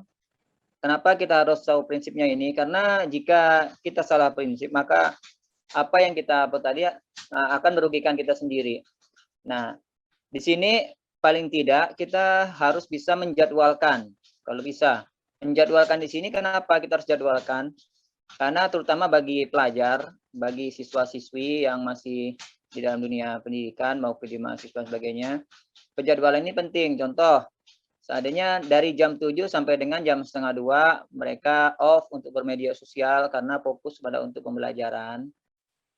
Nah, setelah pulang sekolah mungkin boleh dibuka sebentar sampai jam 5 sore atau jam berapa. Setelah itu baru malam sampai jam-jam 7 sampai jam 9 mungkin bisa ditutup kembali untuk pembelajaran yang lain, untuk belajar. Maka di sinilah mungkin dapat tersaring dan mungkin apa-apa yang dapatkan di sosial itu dapat tepat sasaran. Dan yang kedua itu adalah kepekaan terhadap budaya. Nah, ini saat ini yang banyak terlupakan adalah budaya. Kenapa budaya di sini banyak terlupakan? Karena muda-mudi saat ini ketika kita mengeser itu tanpa filter dan apapun ibaratnya tidak memikirkan apakah ini budaya lokal, apakah budaya ini yang dapat memberikan hal baik bagi wilayah kita ataupun malah menjelekkan budaya-budaya yang memang sudah ada di Indonesia, terutama budaya lokal. Jadi saya harapkan sih untuk anak-anakku atau teman-teman semua sharinglah budaya mana yang kira-kira cocok untuk dijadikan sebagai konten. Nah, yang ketiga itu adalah berpura-pura menjadi orang lain. Nah, ini yang banyak prinsip yang sering terjadi di media sosial. Kita terkadang adalah itu adalah perbuatan hacker, yaitu kita seolah-olah kita menjadi orang lain akan merugikan orang lain.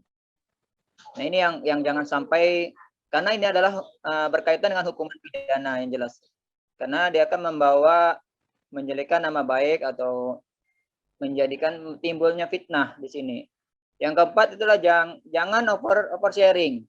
Nah, ini yang sering terjadi. Kenapa jangan oversharing? Karena kalau kita sebentar-bentar sharing, apa yang kita temukan sharing, kita tuliskan tanpa ada filter, maka yang pertama dia pasti akan merugikan orang lain, yang kedua merugikan diri sendiri. Ketika kita tidak men-sharing atau menfilter apa-apa yang telah kita sharingkan. Terus, nah yang nomor 5 ini adalah jejak digital susah dihapus. Kenapa? Apa yang sudah kita upload di media sosial itu selamanya akan tersimpan pada server di mana aplikasi tersebut diciptakan. Makanya biar sampai 10 tahun, 20 tahun, mungkin sampai kapanpun, sampai aplikasi itu belum tutup, maka apa yang kita share-kan tersebut, ada konten-konten yang kita share, maka akan tersimpan rapi di sana. Maka bisa terbuka kembali ketika orang itu akan membuat yang tidak enak kepada kita. Makanya di sini untuk teman-teman, untuk sebelum mengeserkan foto, video, maupun kata-kata itu difilter dulu atau di sharing dulu. Apakah foto ini akan saya share akan merugikan saya, terus akan menjaga nama baik saya, nama baik orang tua, baik pun nama baik budaya lokalnya atau daerahnya. Ini harus kita filter benar-benar. Jangan kita hanya nge-share dan nge-share yang tidak pantas. Ikuti akun yang tepat dan bermanfaat. Yang keenam, kenapa harus kita ikuti? Karena diikuti ini, jika kita mengikuti akun-akun yang tidak bermanfaat, contoh, terdapatnya beberapa banyak akun di sini adalah akun-akun yang merugikan, yaitu akun-akun yang berbau yang susila dan sebagainya, itu kita janganlah, atau berbau porno dan sebagainya, itu hindari untuk bergabung di akun-akun tersebut. Ini kebanyakan akun yang banyak tershare untuk mudah-mudahan ini sendiri biasanya adalah di Telegram. Telegram itu sendiri hati-hati. Karena untuk Telegram itu ketika kita mengetikkan sesuatu, kita cari di sana banyak akun-akun yang berbau asusila, berbau porno dan sebagainya, itu yang kita harus hati-hati di sana. Berikutnya adalah prinsip. Jadi untuk mengunggah di media sosial ini, pertama ini wajib kalau menurut saya. Ini bagi teman-teman, ini wajib paling tidak 3 ini harus dilaksanakan. Yang pertama itu tidak merugikan diri sendiri. Kenapa tidak merugikan diri sendiri? Semua konten yang akan kita unggah ke media sosial itu jangan sampai merugikan diri kita sendiri. Karena apa? Sesuatu yang sudah kita unggah di media sosial, baik itu foto, video, maupun kata-kata dan sebagainya, jika sudah tershare, maka itu akan jadi konsumsi publik. Nah, di mana konsumsi publik ini sendiri, ketika orang lain pasti akan melihat, bukan hanya di wilayah Kalimantan Barat saja, tapi untuk seluruh dunia bahkan, di mana kita berkawan di situ. Maka apa yang harus kita share itu harus kita filter benar. Jangan sampai setelah kita share kita akan merugikan diri kita sendiri. Yang kedua itu tidak merugikan orang lain. Nah, ini yang penting. Jangan sampai kita meng-share yang merasa orang lain itu dirugikan kepada share kita. Ini akan timbulnya pencemaran nama baik, dan itu bisa jadi nanti akan jadilah sebuah fitnah, di mana akan terkait dan kasus dengan undang-undang ITE itu sendiri. Jika orang-orang tersebut tidak puas atau tidak setuju dengan apa yang telah kita sharekan.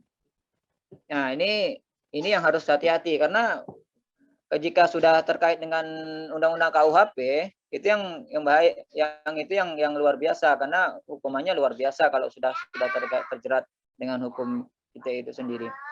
Nah, yang ketiga ini ada berkaitan dengan yang kedua tadi, yaitu tidak melanggar hukum. Jadi apa yang kita share itu jangan sampai melanggar hukum. Contoh saat ini ketika kita mengedit foto, mengedit video dan sebagainya, itu untuk saat ini banyak yang menggunakan konten-konten yang bersifat adu domba, bersifat itu jangan sampai gitu. Karena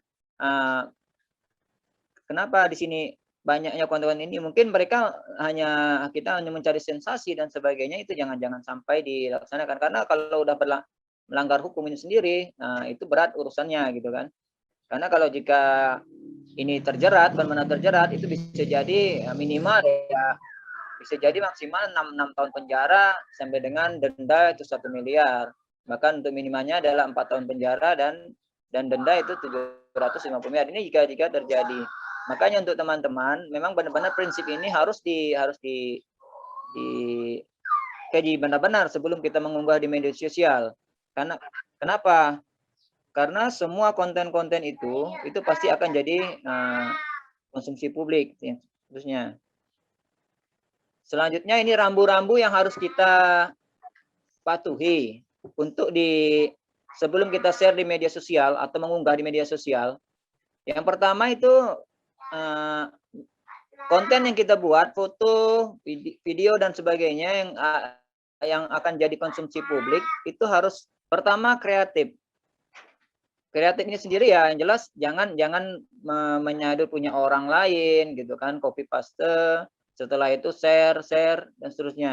Itu harus kreatif, kita membuat sendiri dan karakter kita sendiri sesuai dengan budaya, bahkan kalau jika sesuai dengan kearifan lokal itu mungkin lebih bagus, dan untuk sekaligus untuk memperkenalkan budaya lokal kita gitu kan kepada dunia. Yang kedua, bermanfaat. Ya, ini bermanfaat wajib, karena bermanfaat ini sendiri semua konten yang kita share memang harus bermanfaat bagi kita, bagi orang lain. Nah, ini yang harus kita pikirkan, harus kita sebagai konten media. Yang kedua, inspiratif. Yang ketiga, inspiratif ini sendiri ya konten-konten yang harus kita harus penuh inspirasi. Inspirasinya apa gitu seandainya ini yang harus kita berikan. Dan yang keempat itu harus menghasilkan atau menimbulkan pesan damai. Jangan sampai konten-konten yang kita buat, video, foto dan sebagainya itu akan menimbulkan sara, menimbulkan kegaduhan dan sebagainya, itu jangan sampai. Karena semua yang kita share itu adalah sebuah konsumsi publik, maka kita harus pesan damai tersebut. Pesan syukur di sini, pesan syukur ya yang jelas kita harus bersyukur. Ibaratnya kan untuk pesan-pesan ini sendiri kita harus memberikan pesan yang baik-baik kepada baik itu untuk diri kita sendiri maupun orang lain gitu. Jadi ketika orang membaca pesan-pesan kita, melihat konten-konten kita, mereka damai, tenang, dan mereka mengucapkan syukur atau bahkan mendoakan kita, bukan malah mencela kita dengan adanya yang kita share tadi. Nah, apa yang jangan sampai terjadi ketika kita sebelum nge-share itu kita pikirnya adalah yang sifatnya membosankan. Ini jangan sampai. Membosankan ini sendiri ya kontennya itu saja, seandainya itu jangan sampai, dan itu harus kita benar. Oh, ini sudah saya share, orang lain sudah senang, like-nya berapa dan sebagainya. Ini karena kita publisitasnya di situ, jangan sampai membosankan kita.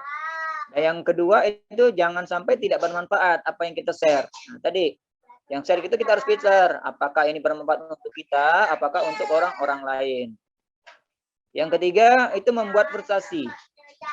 Nah, ini jangan sampai konten-konten yang kita share, yang kita buat tadi adalah yang menimbulkan frustasi, baik dari diri kita atau konten frustasi kan kebanyakan sekarang adalah curhat di media sosial gitu kan.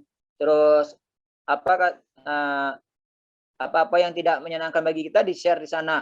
Apa yang kita benci dengan orang di-share di sana dengan kebencian tadi itu sini. Maka ini jangan sampai proses-proses ini jangan sampai di-sharekan ke media sosial. Kenapa? Karena semua yang sudah kita share pasti akan terekam apanya, dan ketika kita share dalam waktu hitungan detik saja sudah ribuan bahkan puluhan jutaan orang yang akan bisa melihat ketika kita jadi konsumsi publik gitu kan. Yang keempat itu adalah pesan kebencian. Di sini pesan kebencian yaitu jangan menimbulkan pesan kebencian. Jadi ketika kita meng-share baik itu komen di media sosial dan sebagainya, janganlah kita menuliskan atau memunculkan adalah kebencian kepada seseorang. Ini yang harus kita pahami, harus kita benar-benar perhatikan. Kenapa? Ketika kita sudah meng-share pesan-pesan kebencian dan orang tersebut tidak menerima atau tidak terima dengan apa yang kita share, maka yang jelas mereka akan mengajukan ke pihak hukum gitu kan. Makanya yang berbeda dan sebagainya kita berurusan.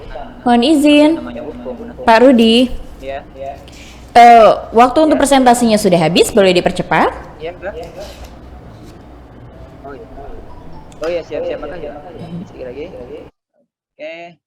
Jadi ini yang harus kita unggah, apa yang kamu unggah di media sosial itu harus jadi media publik. Tadi sudah sebutkan ya apa yang diunggah, terus internet hingga selamanya yang tadi sudah sebutkan.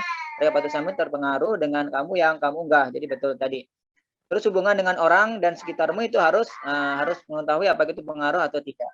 Dan selalu orang yang tidak suka itu jangan sampai ada orang yang tidak suka dengan apa yang kita unggah tadi.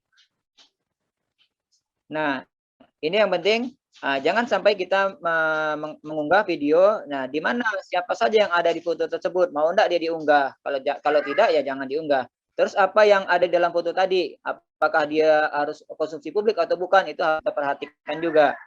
Dan yang selanjutnya di mana kita foto? Apakah foto tersebut kita boleh berfoto di lokasi tersebut atau tidak? Jika kan sebuah konsumsi publik juga, dan itu akan menimbulkan ketidaknyamanan. Nah, terus metadata, exit dan dari fotomu, ini adalah informasi-informasi dari foto kamu, jangan di-share semua gitu kan dari sini. Makanya apa yang kamu share ya harus memperhatikan dengan apa informasi-informasi yang harus menjadi konsumsi publik dan apa yang tidak.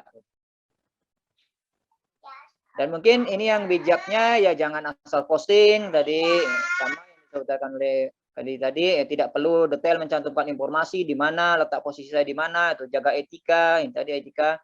Terus selalu waspada, jangan langsung percaya dengan orang-orang lain. Nah, itu sekarang banyaknya penipuan dan sebagainya. Terus fitur akun-akun yang diikuti yang tadi yang sudah saya sebutkan di awal. Oke, kasus saat ini yaitu tahun 2019 itu hampir 24 sampai yang melejit itu tahun 2020 itu hampir 84 kasus yang kan. Terus sampai ini tahun 2021 ini sudah ada 8 korban, 18 kasus yang terjerat kasus yang terkait dengan undang-undang ITE tersebut. Oke, terima kasih. Mungkin itu kita yang bisa saya sampaikan materi, nanti kurang dan lebihnya. Jika itu nanti bisa share di chat. Silakan ajukan pertanyaan, nanti akan di pertanyaan. Terima kasih. Saya akhiri. Wassalamualaikum warahmatullahi wabarakatuh. Semoga sehat selalu dalam lindungan Tuhan Yang Maha Esa. Waalaikumsalam warahmatullahi wabarakatuh. Terima kasih banyak juga Pak Rudi yang sudah bantu tadi presentasikan terkait bijak sebelum mengunggah di media sosial dengan banyaknya kasus terkait pelanggaran undang-undang ITE di sampai tahun 2021. Maksud saya mungkin perlu untuk kita kesadaran untuk bisa lebih bijak lagi dalam menggunakan media sosial ya, dan juga internet. Baik, kita kembali untuk mendengarkan materi yang terakhir terkait literasi bagi pendidik dan juga peserta didik yang akan dibantu dipresentasikan oleh Pak Sugito SPD selaku Wakil Kepala Sekolah Urusan Kurikulum. Selamat siang Pak Sugito.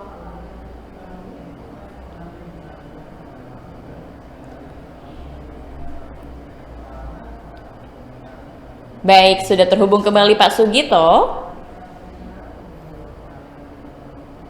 Boleh dijawab Pak? Pak Sugito.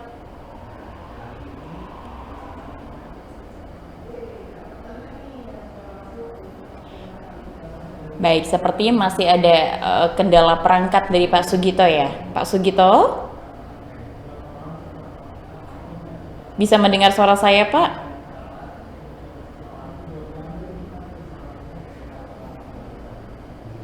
Baik, memang tadi kami diinformasikan dari daerahnya Pak Sugito ini ada kendala jaringan, begitu, sehingga sulit sekali untuk mendapatkan sinyal yang baik di sana. Tapi kami akan terus mencoba untuk terhubung dengan Pak Sugito untuk bisa mendengarkan materi yang terakhir sekali lagi terkait literasi bagi pendidik dan juga peserta didik. Mungkin kita akan berlanjut untuk sesi Q&A, tapi sebelumnya saya ingin mengajak teman-teman sekalian untuk bisa kembali mengikuti keseruan acara ini, karena sekali lagi masih ada hadiah menanti 1 juta untuk 10 orang terpilih.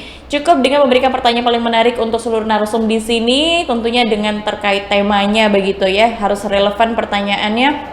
Jangan lupa dengan format yang sudah kami informasikan di kolom chat, dan bagikan keseruan acara ini di Instagram feed kalian, jangan Instagram story, dengan caption paling menarik, juga dengan hashtagnya Makin Cakap Digital Siberkreasi dan juga @litdikal1599.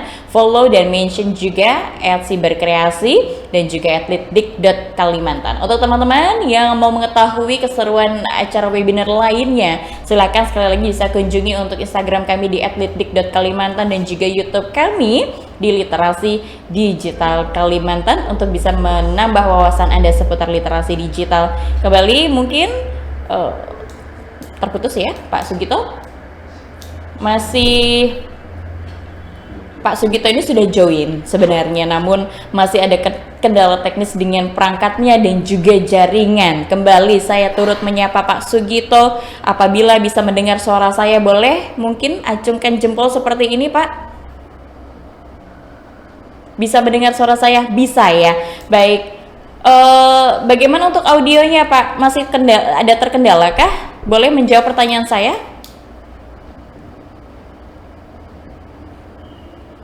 Masih belum bisa untuk perangkat audionya.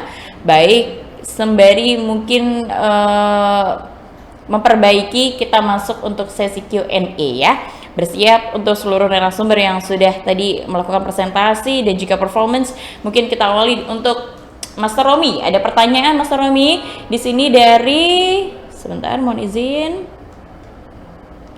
dari Kak Eko Suprianto dengan pertanyaannya berkaitan bagaimana cara mempengaruhi orang-orang yang memilah dan memilih konten-konten yang positif yang harus dikonsumsi. Master Romi. Master Safety di Agent. Oke, tentunya dimulai dari diri kita sendiri ya. Karena kalau kita sendiri nggak bisa memilah dan memilih, bagaimana bisa meminta orang lain untuk memilah dan memilih. Nah, yang kedua, itu kenapa ada event hari ini dengan literasi digital ini, harapannya adalah bisa mengedukasi semuanya. Nah, jadi saran saya buat Eko atau buat teman-teman semua, mulai dari diri sendiri. Jangan terlalu jauh ngurus keluar. Nah, bicara mengenai mulai dari diri sendiri, saya mau kasih giveaway buat 100 partisipan yang ikutan sesi hari ini berupa audio hipnoterapi, kata-kata afirmasi positif, hampir 300 kata-kata, lalu buku manual digital untuk yang minta aja, kalau nggak minta nggak dikasih. Nah, gimana caranya? Cari Mbak Aurora Florence di antara 100 ini, Aurora Florence, tim Romi Rafael, lalu DM ya, chatnya jangan ke everyone, nanti semuanya bisa baca. DM Mbak Aurora dengan format mau giveaway, nama, WhatsApp, sama email, nanti dikirim sama Mbak Aurora. Nah, jadi coba langkah pertama dimulai dari merubah pikiran sendiri, merubah alam bawah sadar sendiri dulu.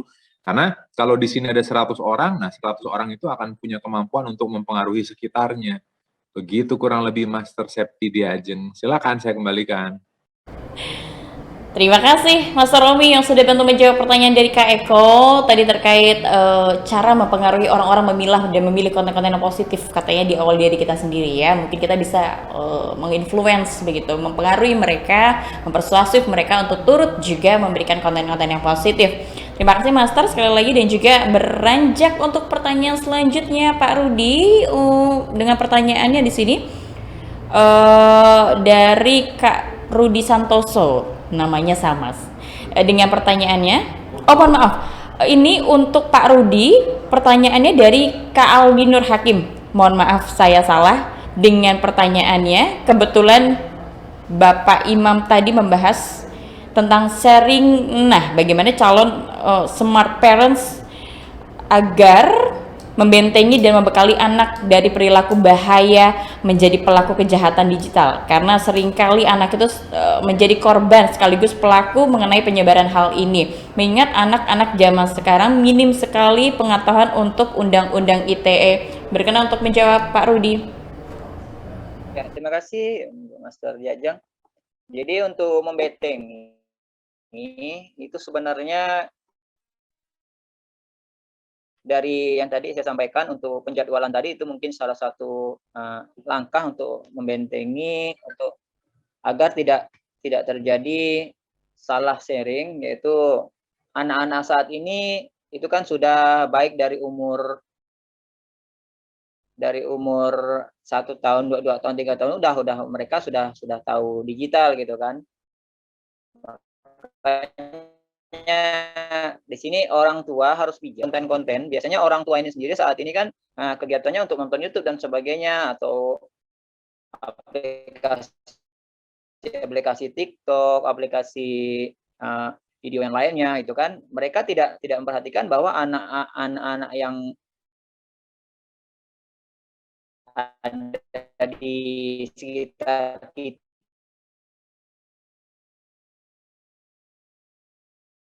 ya harus kita tonton sendiri, jangan sampai ada anak-anak ya di sekitar kita gitu kan. Yang kedua, yang selanjutnya, dalam HP itu paling tidak disiapkanlah apa untuk anak-anak itu ya.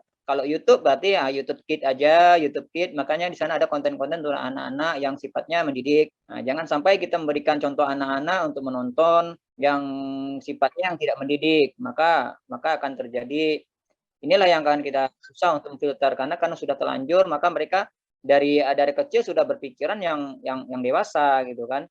Nah, jadi ini yang bagi orang tua memang harus benar-benar difilter, terutama untuk memberikan gadgetnya tadi gitu kan. Jangan kalau bisa untuk umur SMP ya kita batasi untuk gadgetnya gitu kan, ya. SMP ini sendiri kan masih posisi di itu kan. Nah, terus yang selanjutnya ini yang paling penting itu adalah kedua orang tua itu harus memantau apa yang dibuka anak gitu kan. Apa yang dibuka anak kita harus tahu gitu kan. Jangan sampai anak mandiri dan sebagainya apa yang dibuka. Nah, jangan sampai orang tua tidak mengetahui gitu kan. Paling tidak sering mengecek keadaan HP anaknya gitu kan, dicek setiap hari, bahkan kalau perlu setiap hari aja kita cek apa sih isinya gitu kan. Nah, ini adalah salah satu juga untuk men-sharing atau memfilter biar kita tahu apa sih yang dilakukan anak di luar gitu kan, apa sih yang di sana anak, apa sih yang ada dalam HP-nya. Itu mungkin salah satu bisa dilaksanakan untuk itu sendiri ya. Nah, mungkin itu Mas Radi aja. Saya kembalikan. Terima kasih banyak Pak Rudi yang sudah bantu menjawab pertanyaan dari Kak Aldi terkait tadi bagaimana caranya untuk menjadi smart parents dan mengantisipasi anak-anak untuk bisa mengkonsumsi konten-konten negatif begitu ya. Mungkin salah satunya tadi boleh mendownload untuk YouTube, ini kan sekarang ada YouTube Kids begitu ya Pak, yang sudah difilter untuk konten-konten yang mengandung unsur dewasa begitu. Terima kasih sekali lagi Pak Rudi, dan kita beranjak lagi untuk pertanyaan selanjutnya untuk Kak Dita dari Kak Lintang Maharani dengan pertanyaannya, solusi lain selain melapor kepada pihak yang berwenang, karena terkadang masalah ini hanya ditanggapi dengan kalimat dia cuma bercanda, jangan dimasukkan ke hati. Bagaimana cara kita menanggapi kasus cyberbullying yang menghindari kasus bunuh diri atau barcode menyakiti diri sendiri dengan menggores tangan menggunakan cutter? Kak Dita. Oke, baik Kak Septi, terima kasih atas pertanyaannya buat Lintang juga. Mungkin selain melapor ke pihak wewenang, kita bisa menceritakan kejadian tersebut ke individu yang kalian percaya, entah itu keluarga, kakak, adik, atau abang gitu kan. Nah, yang si kakak atau si keluarga dekat yang sudah mendengarkan laporan bisa membantu kalian untuk memberikan solusi, mungkin dengan mendatangi lembaga atau institusi yang memang berwenang di situ. Nah, jadi nggak mesti langsung ke pihak kepolisian sih. Jadi mungkin kadang kalau kita sudah terjadi KBGO itu, kita tuh ngerasa ketakutan kan. Nah, satu orang kita perlu untuk memberikan kita semangat dan untuk menjadi benteng kita untuk maju ke depan agar lebih berani mengungkapkannya ke pihak selanjutnya. Mungkin kayak gitu sih, sama ini Kak, berkat gitu ya yang melukai diri sendiri.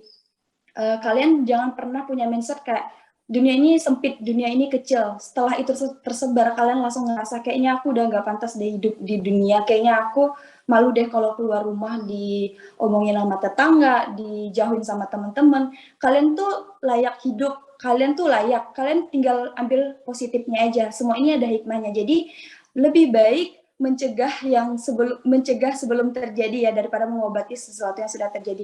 Maka itu buat teman-teman sekalian, hati-hati dalam memposting ataupun mengetik, bahkan membuat video yang hanya disimpan di dunia digital kayak di HP ini ya, teknologi digital ya. Karena tanpa kita sadari sekarang tuh udah banyak banget kejahatan-kejahatan. Mungkin orang-orang terdekat kita yang megang handphone kita nggak tahu ya. Jadi buat teman-teman sekalian, yang paling utama adalah hati-hati.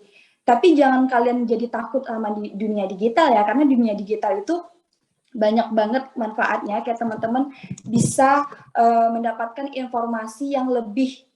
Jadi kayak kalian nggak perlu keluar negeri untuk mendapatkan informasi mancanegara lainnya, nggak perlu ke Bali buat mendapatkan informasi seputar Pantai Kuta. Jadi jangan takut berliterasi digital untuk memainkan digital, karena semua itu banyak sekali manfaatnya, tergantung level kita sendiri mau amannya sejauh apa. Mungkin itu sih Kak Septi.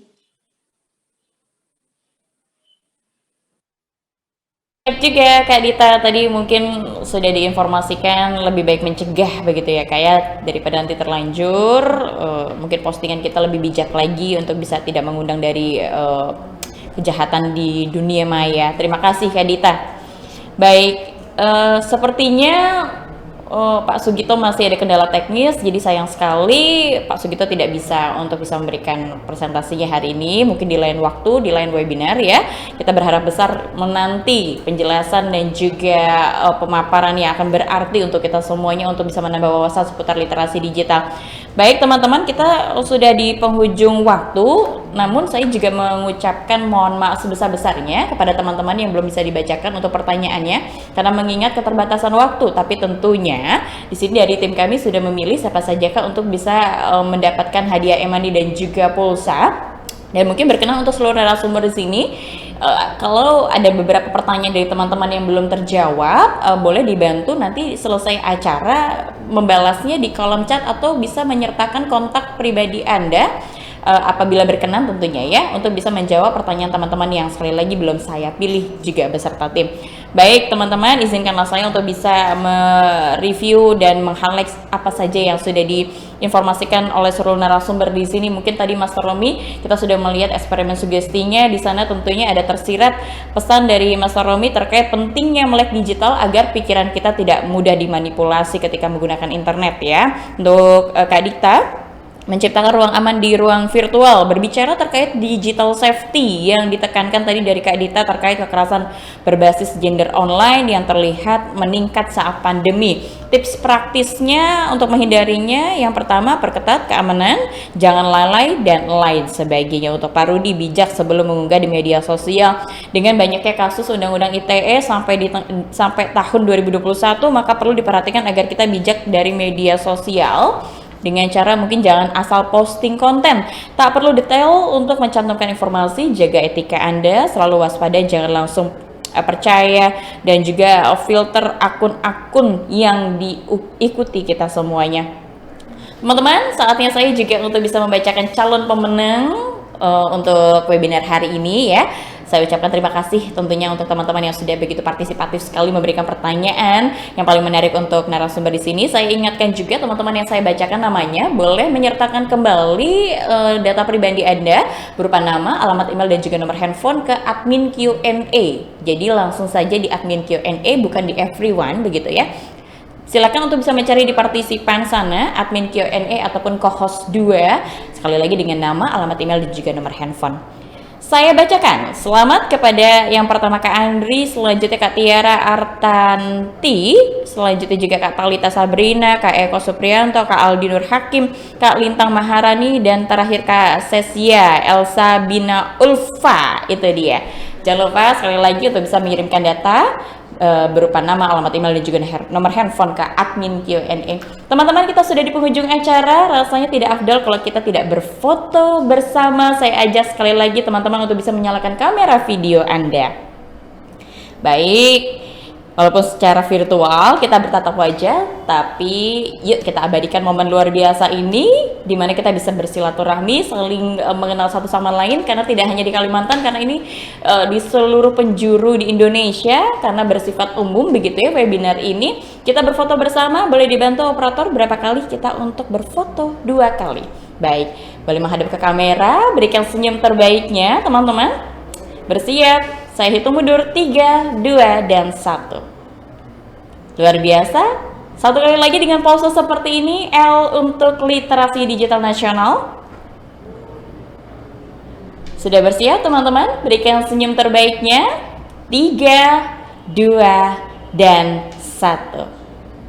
Luar biasa sekali, boleh kita tutup dengan tepuk tangan bersama. Terima kasih teman-teman, keren banget. Saya terkhusus untuk narasumber mengucapkan terima kasih juga ya atas waktunya dan juga sharing ilmunya sehingga menambah manfaat yang lebih untuk kita semuanya bisa mengerti dan paham terkait literasi digital di Indonesia sesuai terkait arahan dari Presiden Republik Indonesia, yaitu kemajuan teknologi ya, percepatan transformasi digital. Memang kemajuan teknologi ini jika tidak dibarengi dengan digital yang baik, tentunya akan berdampak buruk bagi bangsa, negara dan juga masyarakatnya. Dan mari kita ciptakan ruang digital yang sehat, yang bersih, yang beretika dan juga produktif. Akhir kata, saya Septi Diajeng mewakili dari tim yang bekerja di sini mengucapkan terima kasih dan mohon maaf apabila ada kesalahan teknis dan juga salah-salah kata. Kita berjumpa lagi di webinar selanjutnya. Selamat siang dan sampai jumpa.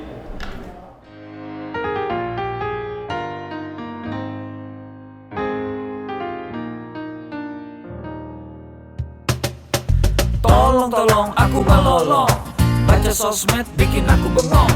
Banyak berita isinya bohong, bikin orang jadi saling menggonggong. Seperti ada niat sebar kebencian, tanpa peduli akan ada kerugian. Seperti dapat munculnya permusuhan karena tertipu jadi curigaan. Gue pernah baca hoax di sosmed yang jadi merugikan tukang trompet. Katanya trompet bisa bikin kanker, trompet sih cuma bisa bikin bibir doer. Sylvester Stallone dibilang mati, Brad Pitt juga dibilang mati, Mr. Bean, Jackie Chan juga dibilang mati. Seneng banget doain orang mati. Harusnya ada etikanya bermain sosial media.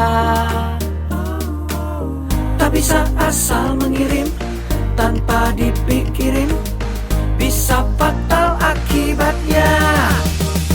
Bersihkanlah udara kita dari kebencian.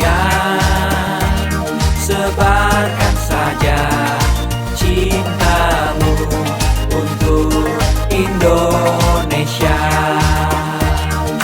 Wahai kepada pengguna sosmed, mari bersatu sampai lengket. Jagalah persatuan, jangan lobet. Hati-hati banyak tukang copet. Hey, jangan sampai salah posting, bisa bikin orang jadi pusing. Cek dulu itu penting, jangan jadi cepat terpancing. Gue pernah takut salah minum karena bahaya buat tulang sumsum. Hampir semua merek disebutkan, gara-gara itu gue kehausan. Gue tertipu isu PKI, katanya jutaan sudah dipersenjatai. Akibatnya gue keluar biaya, bikin persembunyian bawah tanah. Harusnya ada etikanya bermain sosial media. Tak bisa asal mengirim tanpa dipikirin, bisa fatal akibatnya. Bersihkanlah udara kita dari kebencian. Sebarkan saja cintamu untuk Indonesia. Bersihkanlah udara kita dari kebencian. Sebarkan saja cintamu untuk Indonesia. Bersihkanlah udara kita dari kebencian. Sebarkan saja cintamu untuk Indonesia.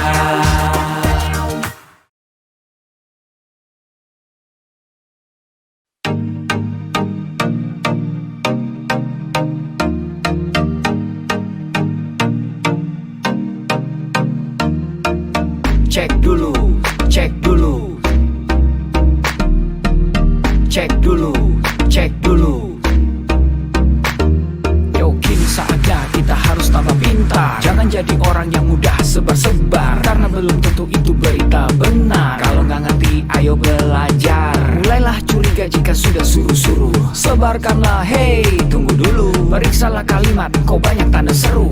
Banyak huruf besar, mata gue jadi ngilu. Coba dicari beritanya dulu, mendingan begitu daripada keliru. Apa untungnya sebar kabar palsu, daripada nanti kamu yang malu. Cek dulu, daripada nanti kamu yang malu. Cek dulu, siapa tahu hoax. Yup. Hello,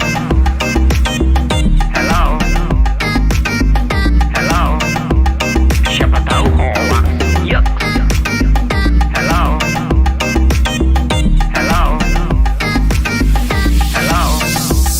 siapa tahu hoax. Hoax itu konten yang negatif, tujuannya itu ya provokatif. Paling cocok buat orang yang sensitif. Kalau ke gue ya gak efektif, tapi semua suka yang positif. Misalnya video yang inspiratif, meme yang lucu, itu juga sip. Positif, kreatif, dan produktif. Coba dicari beritanya dulu, mendingan begitu daripada keliru. Apa untungnya sebar kabar palsu, daripada nanti kamu yang malu. Cek dulu, daripada nanti kamu yang malu. Cek dulu, siapa tahu hoax. Yup.